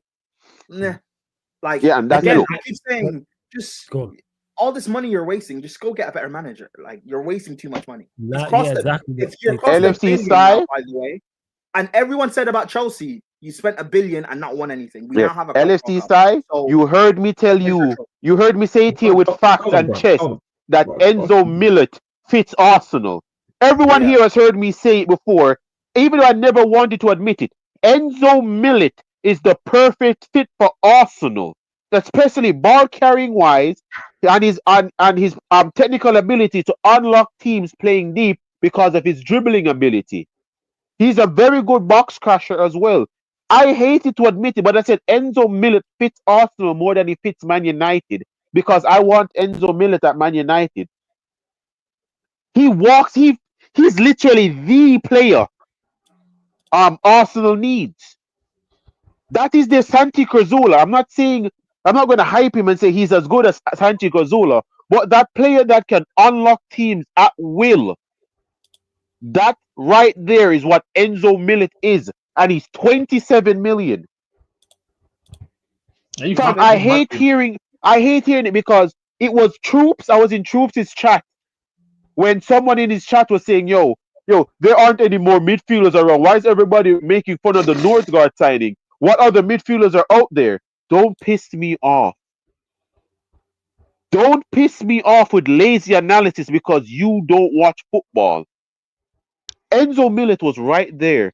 That other guy, Sarabi, that I said, Sibari, that I said that Liverpool should sign. Even him would fit Arsenal's system with the way how he plays. Are you talking about CDB, the Frenchman? No, Sibari, he's Moroccan. Okay. Plays for PSV. Oh, I know who you're talking about. Yes.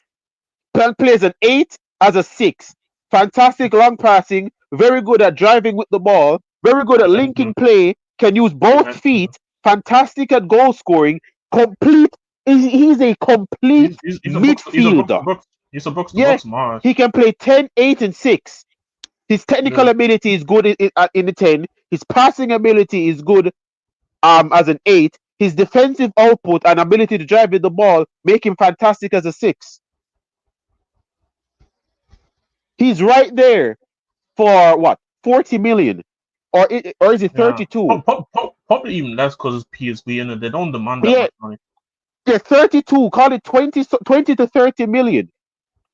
Players are there for Arsenal. What are your thoughts on Strasbourg just signed Maximilian Oyedele? What are your thoughts on him? Oh, they finally got him. That's a fantastic signing, actually. He plays for Poland. Yeah, I know him. When you were talking to me about the Irish midfielder. I spoke to you about Jonjo. Jonjo. When you were talking about him, as when I found out about that Polish guy. Yeah, that's a fantastic signing, actually. That's a fantastic signing there. They can actually help build him up as well, especially with the system that they're playing. I need to pay attention to the transfer market, bro. I've been so busy with work. I haven't been paying attention to the transfer market because the chat is letting me know that Millet is going to Atletico Madrid. Yeah, he already discussed some contracts with them right now. Fam, that's not the signing. That's the worst club for him to. You can't be such a good attacking midfield and go to freaking Atletico Madrid that don't attack. This is probably because teams are not in, and even Stuttgart, he's not a regular in the 11, so for him technically is an upgrade. Look, I understand that DePaul went into Miami. Don't know why, But Miller needs to go somewhere that he can express himself attacking wise. He can't do that at Atletico. I'm tired of watching fantastic attacking players go to Atletico Madrid and die, bro. Atletico Madrid is what started the whole downfall of flipping Joe Felix. Hey man, that brother right there, you need to blame his agent, man. He needs to blame his agent. I'm looking at the transfer market now, LFC side. I see that they signed Alex Ambina from Atletico Madrid. Why do Atletico Madrid sign some of the best midfielders, bro, that don't fit what they're doing? See, this the funny part, because I was thinking about that, and I've been talking about how Simeone, he has to kind of start thinking a bit more out of the box, and when you're gonna make signings like that, I feel like you have to start also. You need to start attacking. You need to be more open to attack. Has he not been doing that though? No, not really in my opinion. He was switching from a 5-back to 4-4-2. Don't count. Yeah, but was that not the point of him? Like, because Atletico have been. I'm not going to pretend like I know everything about them, but have they not been signing attack-minded players that pass? They've been signing counter-attacking players. If I'm being honest, Swarloff, that's someone that can hold up the ball, and when they're countering, he can bring the wings into play. Julian Alvarez is very good on counters. Think about it. Julian Alvarez's strength would work fantastic on counters. Charlotte's height and technical ability fits counter-attacking football. They're signing attacking players to play counter-attacking football. I dislike it so much, bro. They even signed Cardoza. Like, Atletico Madrid need to stop doing this. Why are you signing such attacking players to freaking commit haram on a football pitch? But this is what I'm saying. This is what I'm saying. Is that is Simeone? Obviously, we have to see it, because I do think in recent years he's been more open to it than other years prior. But it's still not enough for me. Where, like, I look at him and say, it's like, where against the teams who athletically have the better talent on the pitch, he has to be more brave in terms of being open to just be dominant towards the game. That's why I feel like he's trying to make the signings. If he's doing what he was doing last season with these signings, then yeah, it's gonna be another third place season with no trophy. I can't even. And that's what I'm thinking, Jez. That's what I'm going at it. Why did he? But I hate that he's going. I don't want him to go to Atletico Madrid. You guys think Simeone is like washed? I don't think he's washed. It's not washed. It's just that I don't think he's washed. I just think he needs a new. I think he needs a new environment, man. Because look, he's one doing this. Think about it. I've played the dark arts football and won what? Two league titles, and went to 4 European finals. Do you think that means he should change his think about it. You've used one way of playing, went to 4 European finals and won 2 league titles. Would you change the way you play, Prime? No. Okay. I just think he needs more. Well, I would adapt it for the modern times, to be fair. But... Yeah, evolve. I just think it's a new environment. He needs. You always find an uphill battle when you're in Spain and you're not Barca or Real Madrid. Because I rate Simeone, but I'm like, I don't know. At a certain point, to me, I think if Simeone had gone to Arsenal, football, no one's gonna give you the comfort to like really build what you want to do. Yeah, and to be fair, I'm going to say this: you have to get the time to do that. If Simeone had gone to Arsenal instead of Unai Emery back in 2018, is it 2018? Yeah. Was it that long ago? I don't think it was that many years. If Simeone had gone to Arsenal during that time, I think Arsenal would have been. I think he would have built. Yeah. I think he could have built a better dynasty there than what he's doing at Atletico Madrid. Yeah, but Diego Simeone wouldn't have been given the keys. He would have 2020. Oh, you're talking about Arsenal? Yeah, it was 18-19. Yeah, it was Simeone also would have got sacked. If he would have failed, I don't. You know what? I think they would have given him somewhat the free reign like what Arteta has, I think they would have done it. You have to remember the mindset they were in back then. They wouldn't have. You know what? That's actually, you know what? You're right. You're right. Hey, everyone in the chat, you lot, run up these likes, man. You clearly here enjoying the content. Run up the likes before we close out. We're only at 73 likes, man. Girls up to 80 likes, people. You getting this content over here. Hit the subscribe button. We're 4 short of 15,380 people. Run up the likes. Hit the subscribe button. Tomorrow as well, or technically today, if you're a member at the second level, so if you're the second or third tier on the membership, people, I'm doing a Q&A just like this, but it's members only, people. That'll be on a weekly basis on Wednesdays. Obviously, it'll be moved when there's European football and the Champions League's back. But yeah, members only Q&A on tomorrow, well, today technically, and then obviously the members only fan calling show that's open for everyone who's every level of the membership. Whereas this members Q&A is for people sarcasm, Saint Soldier, and I need to upgrade it and hire people as well. But we're gonna close out. It was me thinking, yo, man, it's gonna do a short show and that, and we're here all 2 hours and 15 minutes later. I'm gonna watch Sunderland this season, though. I'm gonna be real flawless. Oh, yeah, Sunderland is going to be a team I'm going to watch this season. Thanks for bringing that up, LFC side. I'm rooting for them just because it's Steve's up. So hopefully they do the business, man. I need that Sunderland win. I keep forgetting about that rivalry. How much years has that been? Yeah, 10 years. Since I've last seen a Sunderland Newcastle. They just signed Xhaka, and then you got Xhaka versus Joe Linton in that game. That shit gonna be great, man. That's gonna be. I think about it like Sunderland and flicking. That makes it more sense. That makes it more sense why Newcastle have to go and get SESKO in it because Xhaka is Bosnian and what's the Slovakian. Right. Yo, we close. This guy, idiot. We close it out anyway. People, make sure you subscribe to Strasbourg Steve. The link for Steve's channel is in the title. Click the link. Go subscribe to Steve's channel. Links also underneath. Need Middlesbrough back in the Premier League, bro. And on his featured channel page as well. Make sure subscribe to the Clips channel, Sarcasm City TV Clips. Make sure you subscribe to the Sarcasm City TV Gaming YouTube channel as well as here as well. I already mentioned 9:30 p.m. UK time. Members only Q&A, so it'll be just like this, but I'll be on with members again, second tier and higher.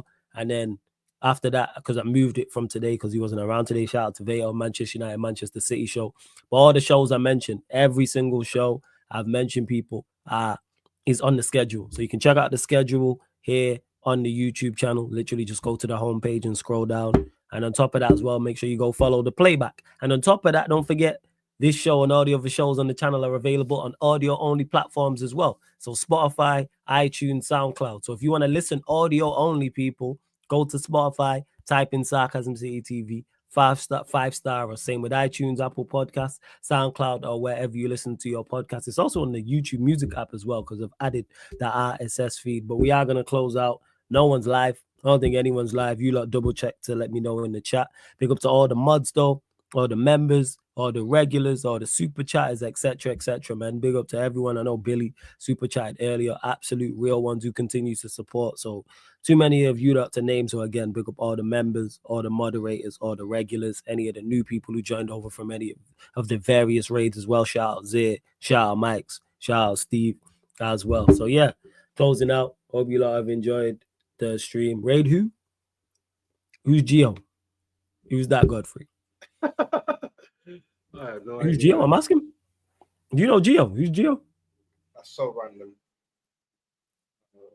Oh, that's the show that Steve's on. But yeah, but it's not live till, I think Steve's over there. It's not live till like 20 minutes. I ain't really know point. So I'm just gonna send you, like, if it was live now, I'd just send you over. I'd send you over there. You know what I'm saying, but man, don't send over to people who ain't live and stuff like that. So yeah, just gonna go to the members Q&A. But shout out Jazz, big up Prime, Fat, Steve, and Kaneki as well. This has been Sarcasm City Sports Q&A live on the Sarcasm City TV YouTube. Thank you very much for tuning in.